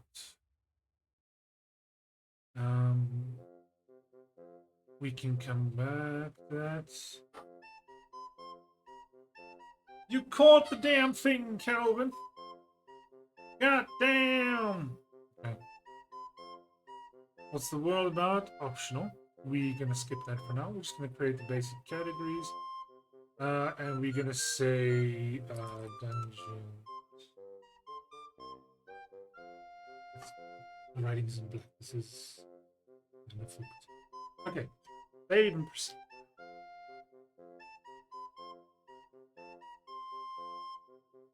No, Italia. Okay, there we go. And here starts our world building. Welcome to World Anvil. Your walls matter, it'll help you focus and inspire. Okay, but before we do that, we're gonna go to the timelines here. I'm gonna dismiss the tutorial.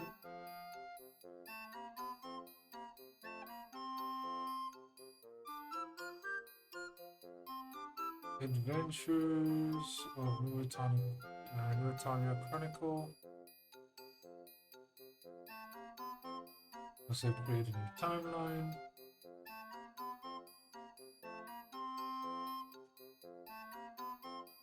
Let's say world history of Nurtania.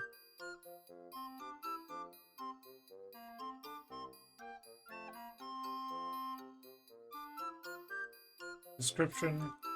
This is the world lore at the very beginning of the world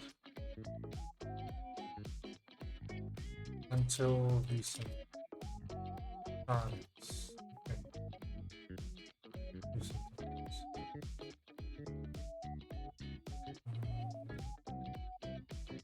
I have no idea. Okay, so we're going to create the timeline. Okay, so before we actually get into this now, before we actually make our big decisions, what I'm going to do is just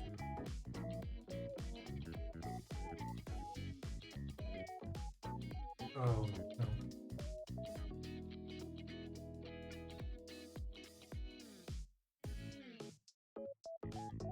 We're going to discuss a couple of things. This is important and imperative to where we're going to actually take our world.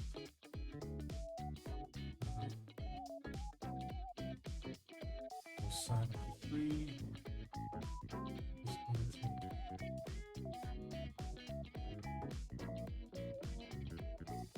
Block that so you don't see my login information.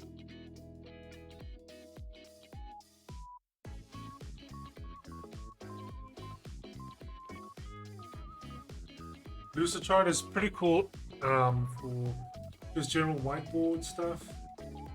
It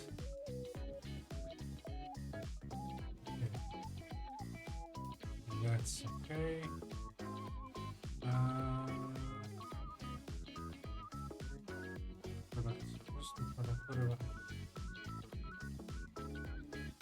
No, don't ask me all these things.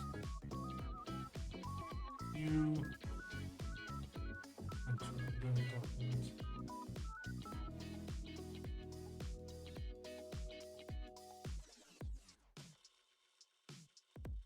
Okay, come on. Okay, so for now, we're going to get rid of. So we're gonna have law for no entirely. We're gonna start it from the very beginning, and you are all going to be a part of it. You a part of this page and create this together if you want to. It's not important. Okay, but let's just for now.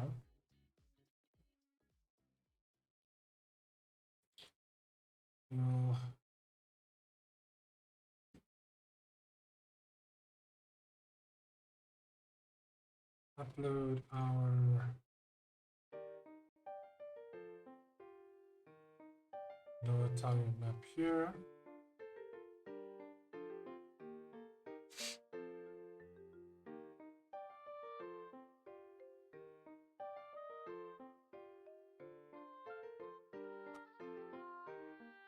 Map.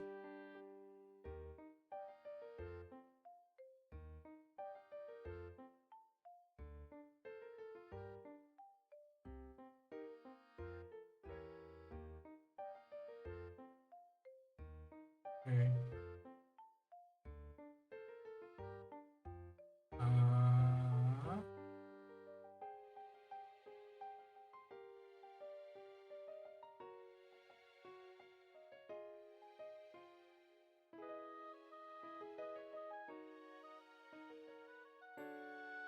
The purple button.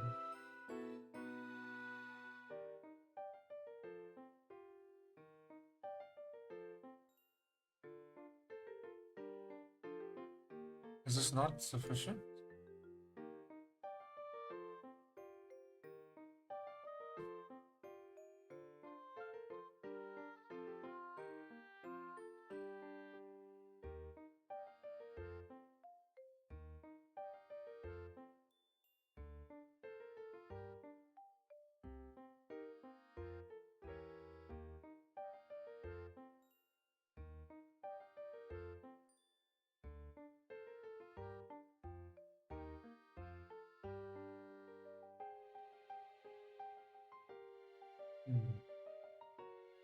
It's uploaded there. I'm so fucking lost.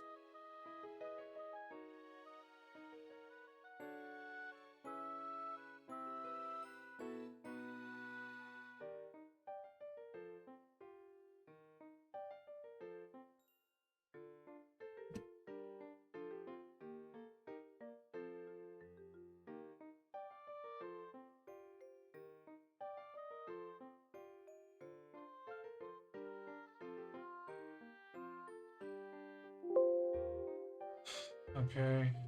What do we?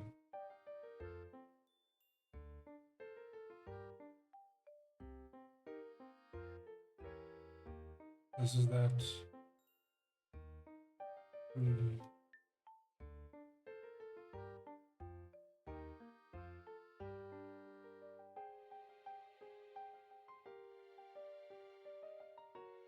So we go this way.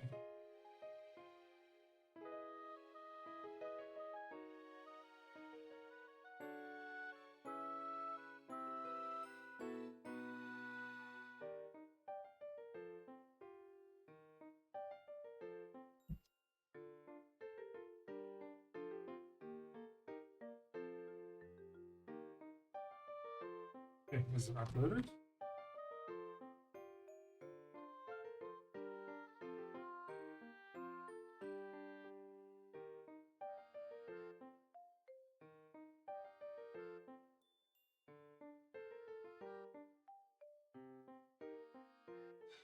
Okay, whatever.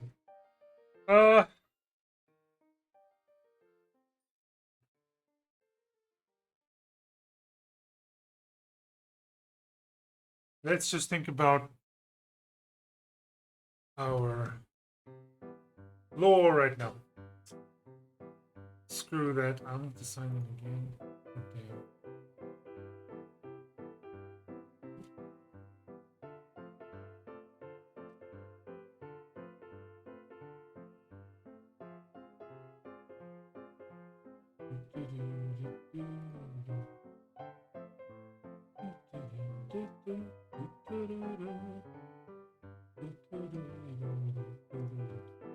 Yay, there we go. So, that's not too bright. Okay. Let's go history of the tongue.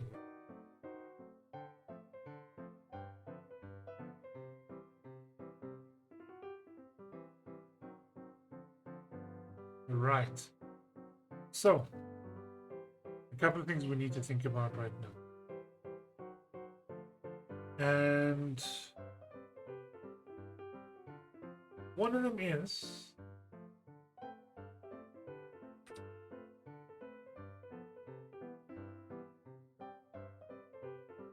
magic. Does our world have magic? Sorry, I was just a little bit scatterbrained from trying to use fucking world animal, and it looks so fucking complicated. We'll get there. So we're just going to discuss a couple of things just to make our lore. Okay, so source of magic. How does magic work? Okay, let's think about it. So in Dungeons and Dragons, how they use magic, or how magic is basically created, is it's basically pulled out of the air. The content or the air is basically filled. Stop saying the word fucking basically. Is filled with magic, known as the weave. And the weave is the pasta. The pasta.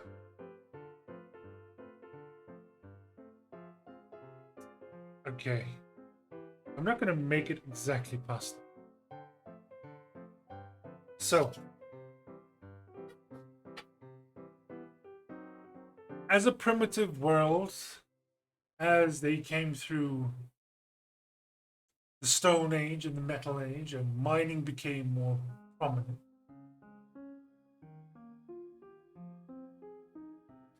Now we're going to say magic creation. Child. Magic creation. Mining brought the discovery of a rare or a common yellow gem, or wouldn't be a gem. Yellow precious stone called pastorite. Magic creation. Mining brought the discovery of a common yellow precious stone called pastorite.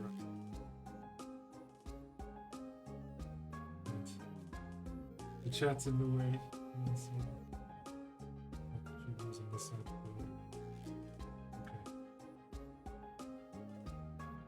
So pasta.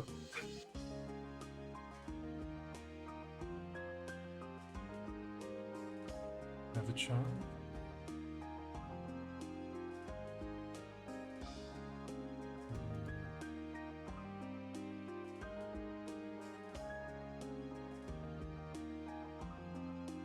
Pastorite once thought of as a inert stone. That's how you spell inert. Stone. That's how you spell inert. Oh, one in. Inert stone, which basically means non-reactive.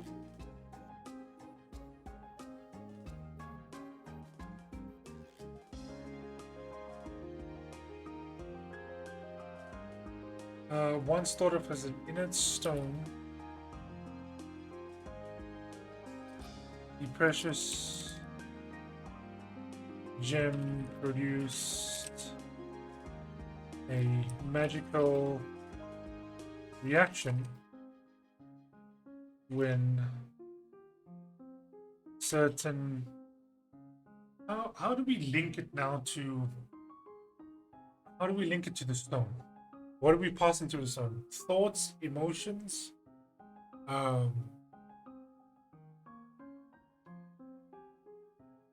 fire. So every time you... Just cooking. Let's think about this. Every time you need to cast a spell, you need to light the stone on fire. Or pass fire through the stone.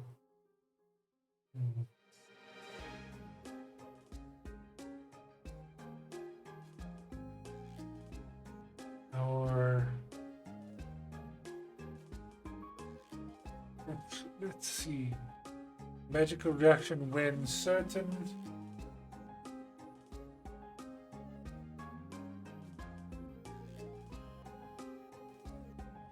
When a certain combination of body heat and an ancient language were channeled through.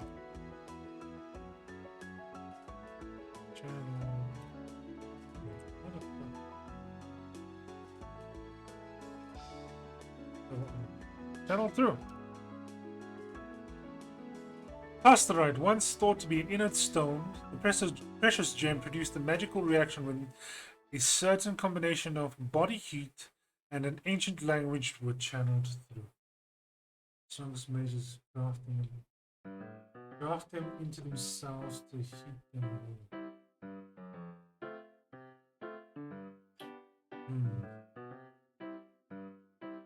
We can then say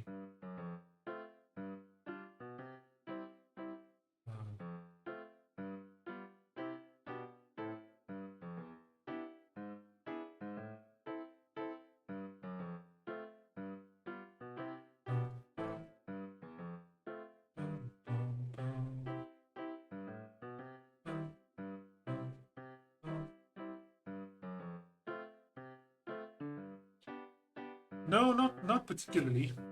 I think that would be common to do. Instead of holding the item or potentially losing it, grafting it into your skin would be an ideal way to always keep it on you.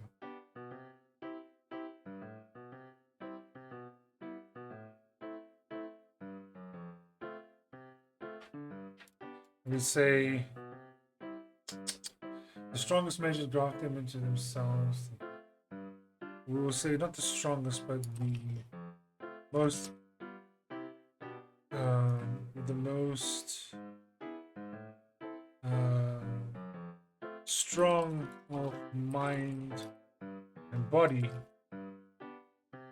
graft the pastorite into their skin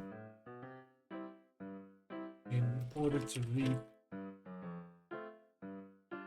the benefit of the stone. Benefits of the stone. I can feel a story hook coming, right? This is the pasta right arc. No, not this one. Oh, from here. If you were too weak and mentally unstable, the pastorite, that's the right, would infect both body and let's say infect, weaken both body and mind incurably or irreversibly.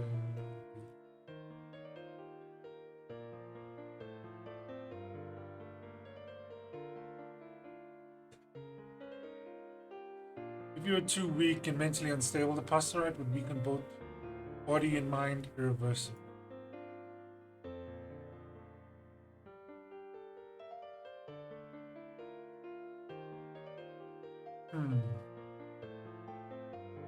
How about we say only a certain people had affinity for it. It's a common stone, but certain people had an affinity to it.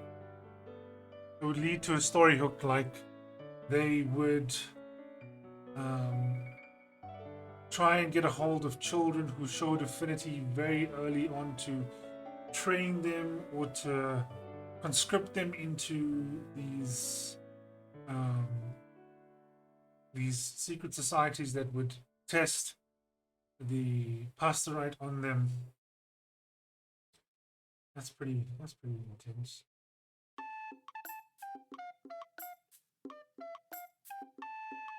So pastorite last time first join. Good combination of the what he mentioned language would channel through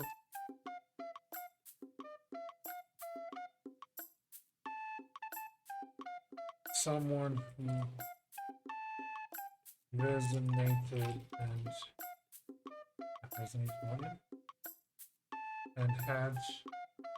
has an affinity to the stone.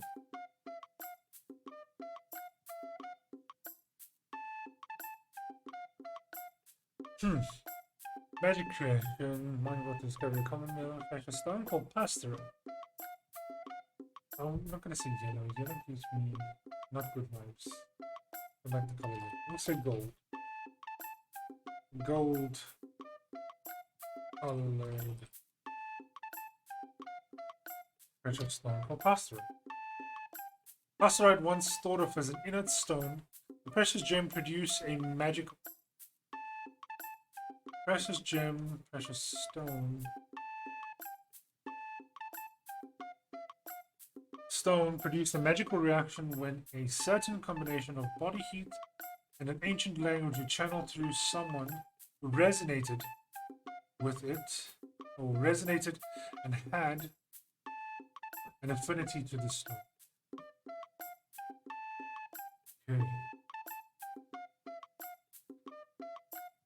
The most strong of mind and body granted the I was about to say parasite. I'm going to say parasite a lot. This is going to fuck me up. The pastorite into their skin in order to reap the benefits of the stone. And the strongest from the specific hand use. Strongest spell. Oh my fuck. Okay, right. Resonated with the stone. This is turning into I'm trying to keep this like semi-serious, maybe. Okay. Someone channeled through someone who resin body heat. I'll say certain gestures and an ancient language. If someone asks why, the answer was Mamma Mia. Nice one. Okay. One sort of an inert stone, precious inert, thought of as inert. I'm not going to say stone. Seems redundant. Once thought of as inert, the precious stone produced a magical reaction when a certain combination of body heat, certain gestures, and an ancient language were channeled through someone who resonated and had affinity to the stone. The most strong of mind and body graft the pastorite into the skin in order to reap the benefits of the stone. If you were too weak and mentally unstable, the pastorite would weaken both body and mind irreversibly. Okay. This is how magic is used. You say it's common. The affinity could be inherited. Maybe pastorite was the gift of a previous civilization, or whatever the case is. Okay, so we have that. We're going to create another node and say a very rare and more powerful gem. What's the rare and more powerful gem? A red and white one.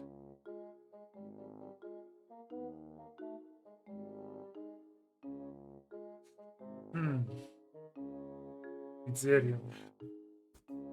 God damn it, Zodiac! I've fucking seen that coming. Okay.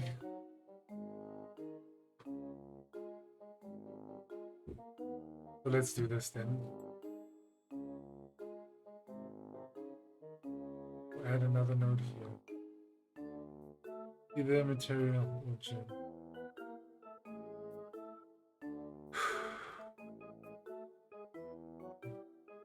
Take this node.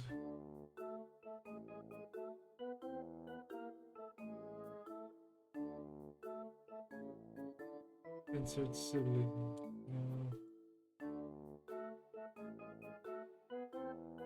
Okay, so the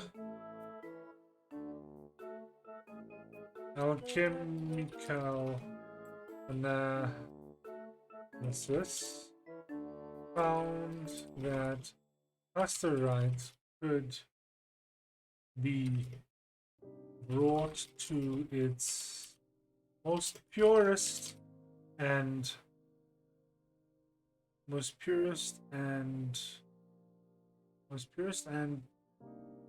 powerful form, known as Pizzerium.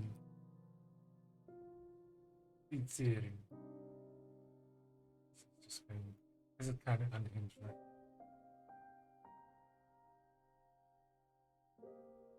Okay, so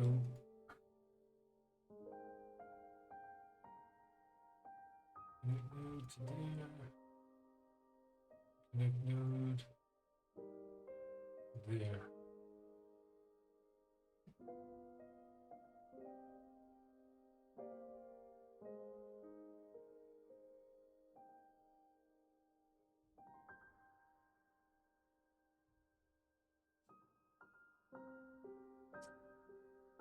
Well, the alchemical analysis found that pastorite could be brought to its most purest and powerful form, known as Pizzerium.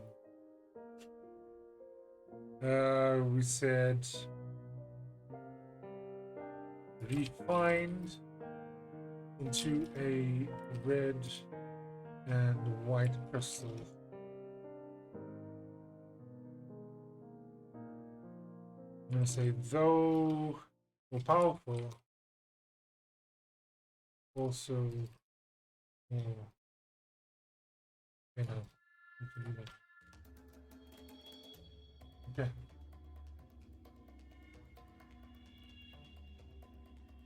All right. This is okay. We're dealing. We're dealing. So magic creation is done. we're going to think about magic creation is done. We're going to think about what next. Okay. We're to play D&D with the Italian game system as well as we're going to play. Listen, if I ever host a D&D session for you, I'm fucking using New Italia. You brought this on yourself, brother. Okay, so the next thing we got to think about is technology. How far is this world in technology? So we're out of the Stone Age, into the Metal Age. We'll gladly take the punishment. Okay, you know what? Just for that, I am going to organize something. If I get enough people, organize something for my streamiversary and see if we can maybe pull it off. Right? If I have enough time to set this up. Okay. So, I digress. Let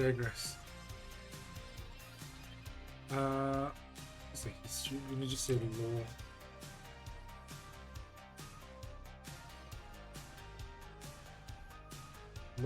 Law off. So we're gonna insert a parent.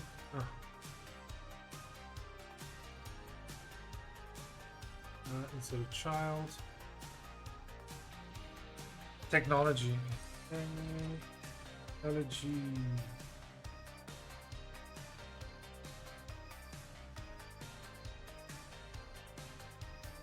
Think about the transition of the human evolution. We'll get to that. We gotta take things systematically. We don't lose us. Okay, let's just put it here while we're at it, right? We can call it. We can call it races and features, right?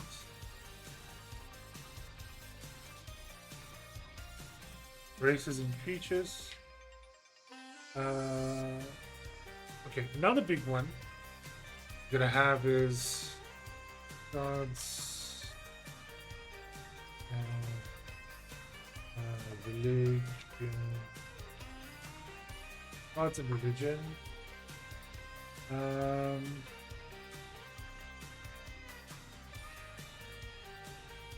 Gonna have one more.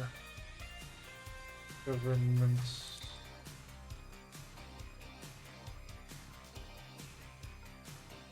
And governments, factions, control. I was gonna say control. And then I think the last major thing, which would be more for our story, would be like, okay, conflicts, world conflicts, and threats. Okay, so out of this crazy fucking thing, we have got these 6 main ideas. That's a lot. This is what goes into world building, right? Luckily, a lot of this can be just taken and pulled straight from the Dungeon Master's Guide as a. Am I doing it by special? I've been pressing numbers, haven't I? Alrighty. So a lot of this can be pulled straight out of the Dungeon Master's Guide. Races and creatures, you just literally go through a list of what you want in your world and have a look, right? Gods and religions are the same. You can homebrew gods. With this premise, I'm gonna definitely fucking homebrew the Flying Spaghetti Monster, which is an actual thing.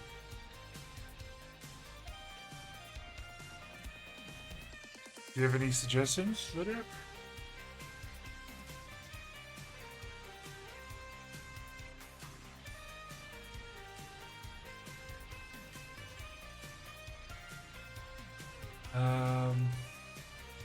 Okay, we're gonna link from DMG, Dungeon Master's Guide.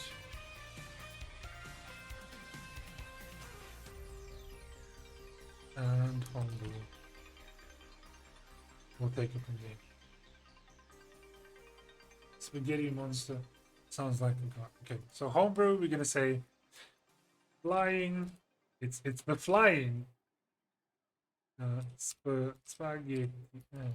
Spaghetti Monster.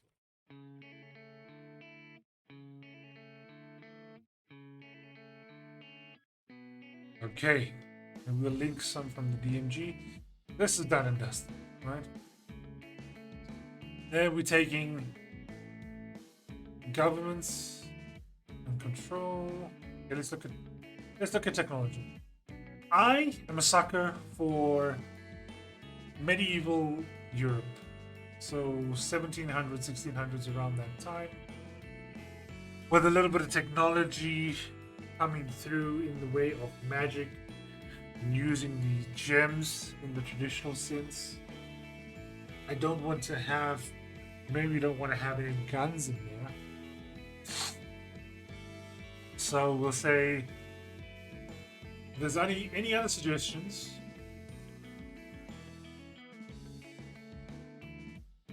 Any other suggestions? Nope. Real technology was slowly finding its footing. Yep. We're gonna say maybe wood mechanical creatures. Yeah. Medieval Europe. Right. Races and creatures. We're gonna pull from the DMG. We'll pull from 5e plus Homebrew. We're not gonna go too in depth with that. And then the last things are world conflicts, threats, government factions. There are two factions that use weapons. Let's see which one's best. Science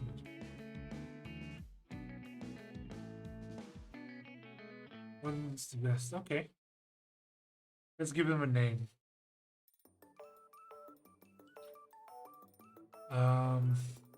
Let's give them a name. Okay, let's just put on, we'll say purists.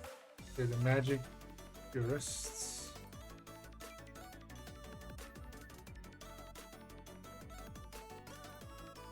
And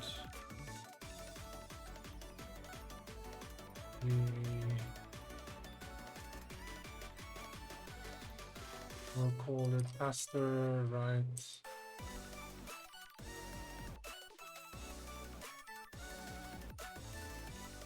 Gives development. Leonardians. Leonardo da Vinci. Would he be more traditional? Well, actually, no.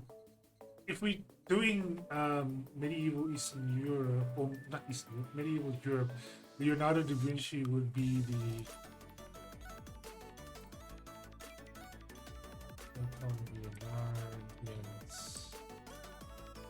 Leonardians.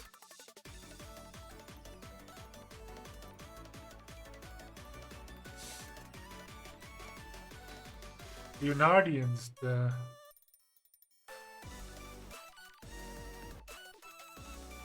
why not the Da Vinci Brotherhood?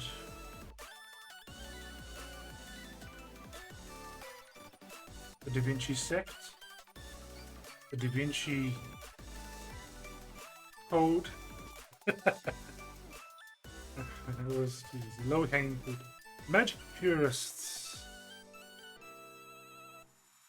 Leonardo.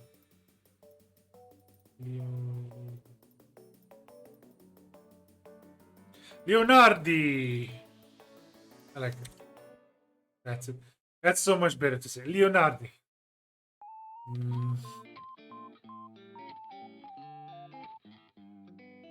Yeah, I didn't use. Okay. Cool. We've got our Leonardi, and we've got the magic purists who are now very traditional, want to use it in more traditional means. Traditional. How do you say it? Tradition. Traditional. Tradition. How do you say it?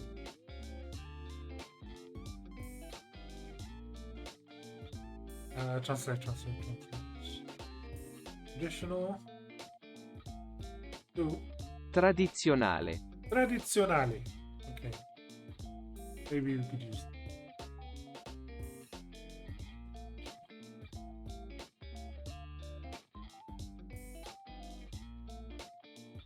For tradizionali.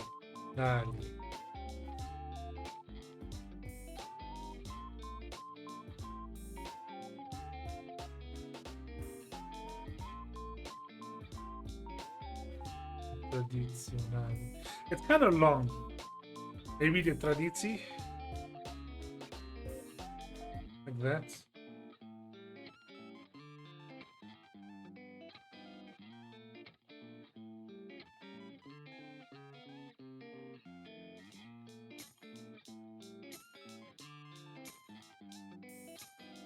Dun, dun, dun. Bum, bum, bum, ba-dum. Bum, ba-dum, bum, ba-dum, bum, ba-dum, ba-dum, bum, bum. Okay, we'll leave it like that for now. Okay. So, what did you say? Two questions easy with precision because science and magic. It's easier to say.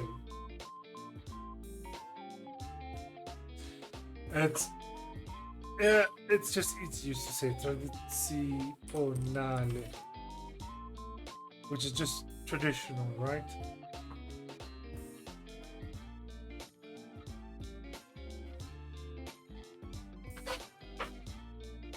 So I just kind of just shortened it.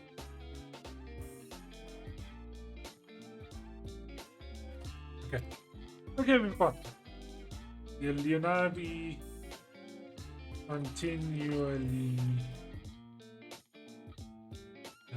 research and find ways through derivative science and technology to improve use of pasta. Right? They would technically kind of be like the artificers of this world. If you're an artifice, you are Leonardo, basically. But let's see. These are the ones who push for more. Push for more traditional uses of pasteurized. Uses of pasteurized, and they currently say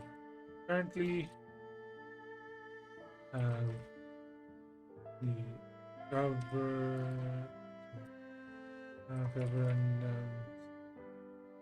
favor. So they're currently in favor and wanting to outlaw the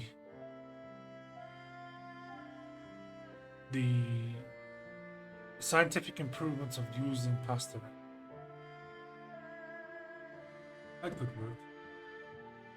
Like the Leonardi essentially is what? I guess what the Illuminati is, in a way. Arigatou gozaimasu. Okay. So,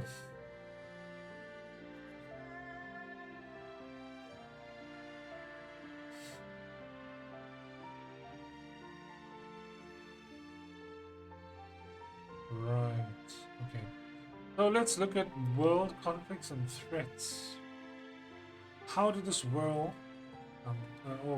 What is currently in conflict in the world? We can talk about different types of things. We can talk about war. We can talk about. We can talk about.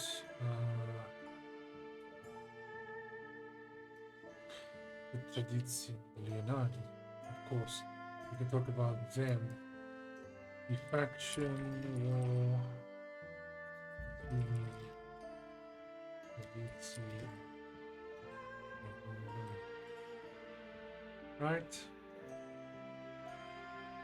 We can then talk about government control,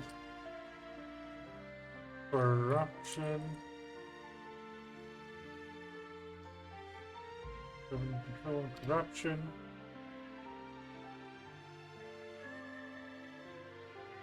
Okay. So, just as a base level, we've got three things. You don't need more than that when you're dealing with world building. These are overarching themes. They're very broad themes and can cover an entire arc. Right. The one thing that I want to deal with very quickly. So we're going to go technology there, races, world conflicts. One more node here, and we're going to say world history. World history. How did this world come to be? How was this world created? So we can say, going with the theme, the world itself was a boiling tumult of sea waters and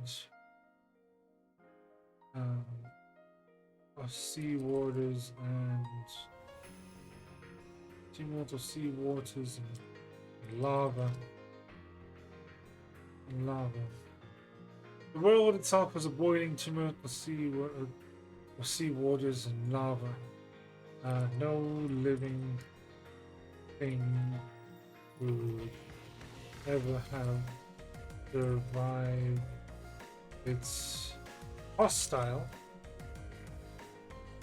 environment.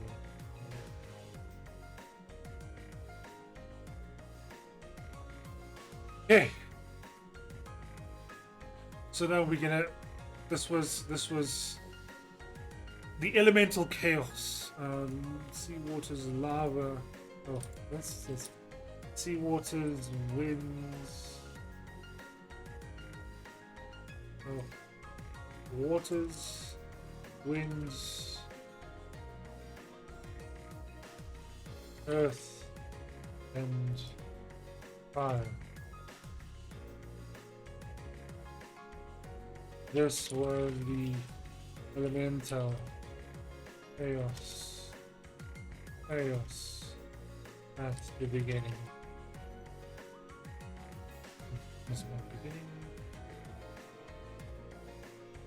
This was the elemental chaos at the beginning. Right. We just need to think about. We don't need to think about how this elemental chaos got there right now. We just need to think we have this elemental chaos. And what was the thing that subsided the anger of this chaos? Subsided the actual world itself, or the chaos itself.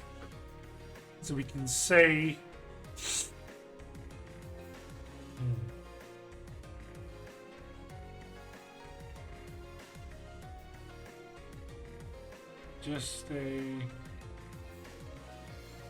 Let's think about this. Let's think about this.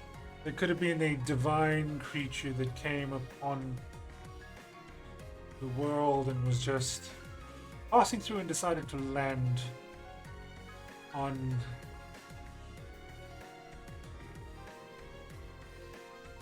might explain why the middle of the continent is pushed out. Yeah, true.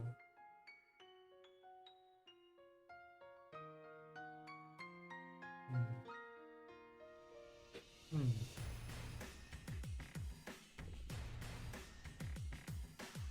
The wall itself is a point in someone to be that's also on the ground. Something like chaos at the beginning.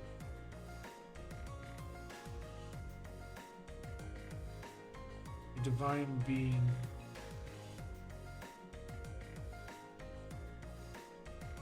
A divine being had touched upon the surface. And it looks like it's broken in half. And it does actually. You can say a divine being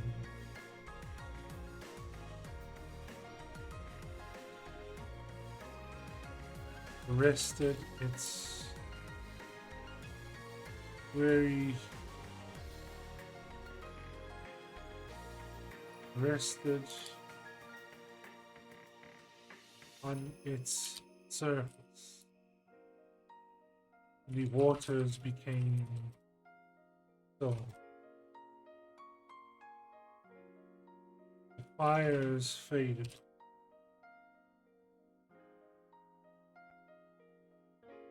The winds came. Divine being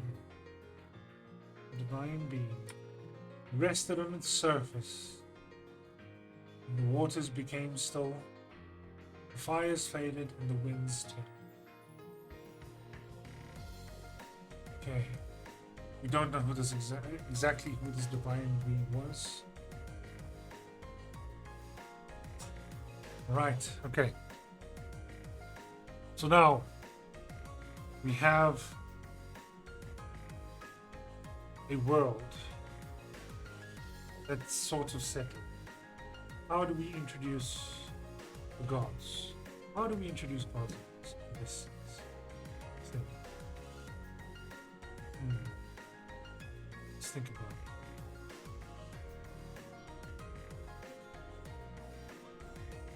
Actually, I think this is going to be, I think I'm going to close up really soon. This is going to be the last couple of ideas we're going to put down.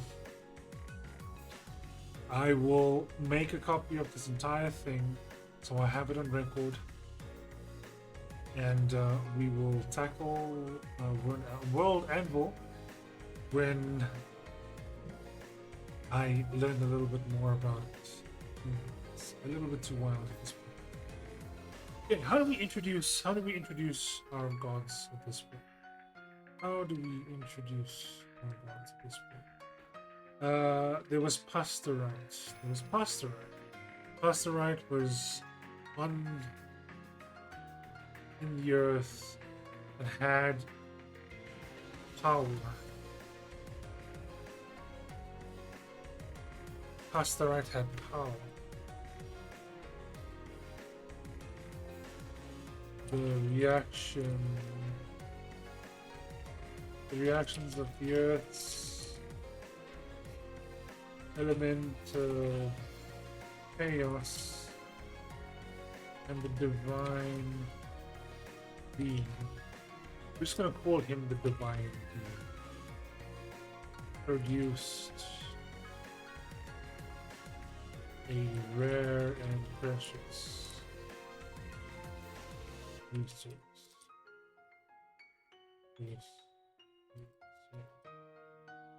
Resource. That's the earth. That's the earth. What faster?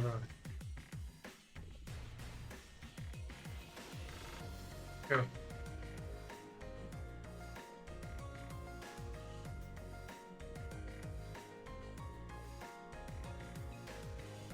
This way.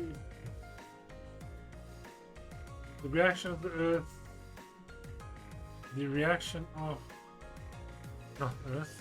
The elemental chaos in the divine being produced a rare and precious resource, thus the birth of Pastor.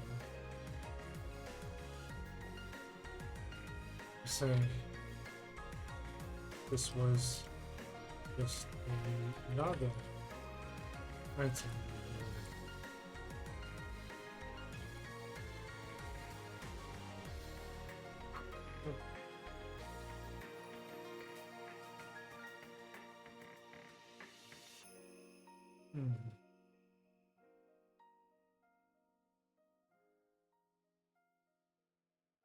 We'll say this divine being.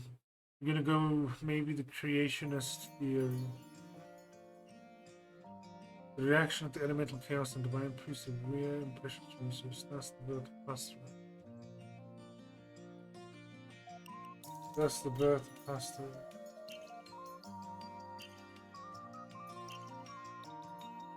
I can say.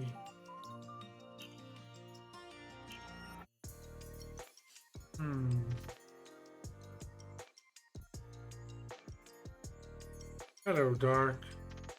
The birth of civilization itself was due to the remnant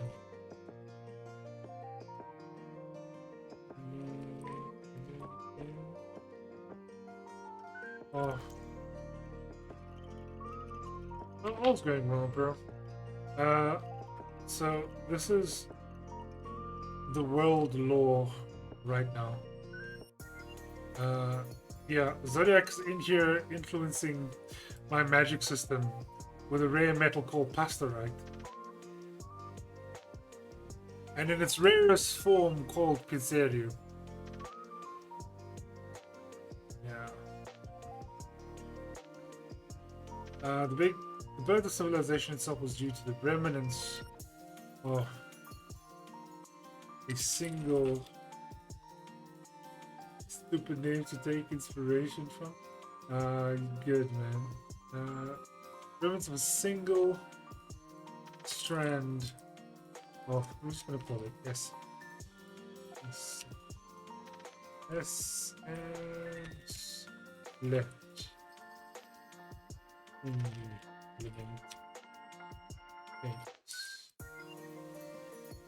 Right.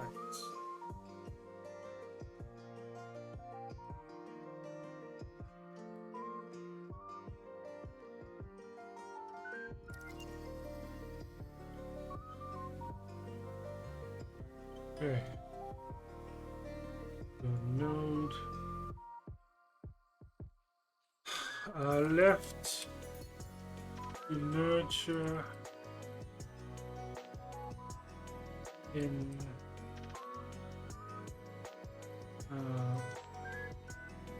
balance the essence mixed with the elements. Thus,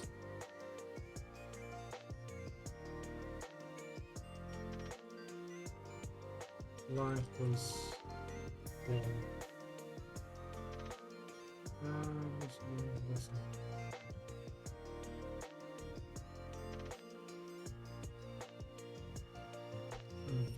Okay, that's gonna be okay. We're gonna leave it at that, because then creationism / Darwinism will take over here. But this is where we're currently at with our map.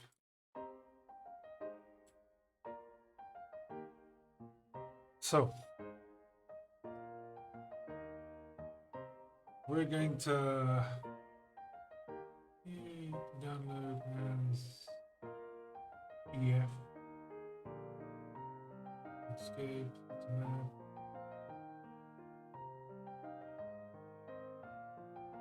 We're going to export it, and I'm gonna take you guys over right here. Well, today has been a crazy day. A bit of everything combined. And we got a lot done. We got an amazing map going. Like I said, the map will be free on Twitter, and once it is uploaded onto World Anvil, and everything will be there for you to check out and use at your own discretion. But for now, we are going to head out.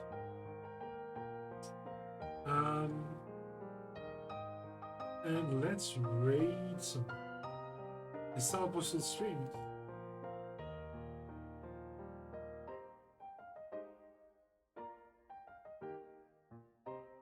Salvo still streaming. Couple ideas you could bring us. Sure, buddy. What do you have in mind?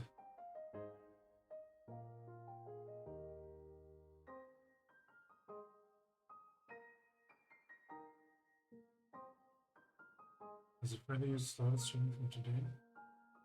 So why don't we give a small raid to the friend? Just drop their user from Zodiac and we'll have a go with it.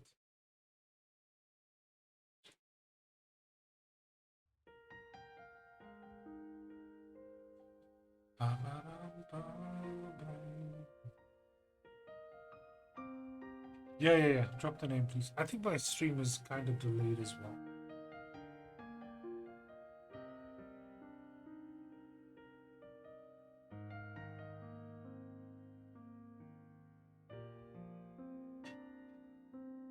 Thank you very much. Okay, so we're gonna raid out. I'm gonna say goodbye, everybody. Thank you very much for sticking around. It's been a fun day for streaming and creating this. We will pick this up in the next session, but for now, we're gonna head up to the end. Keep well, everyone. Much love and goodbye, the internet.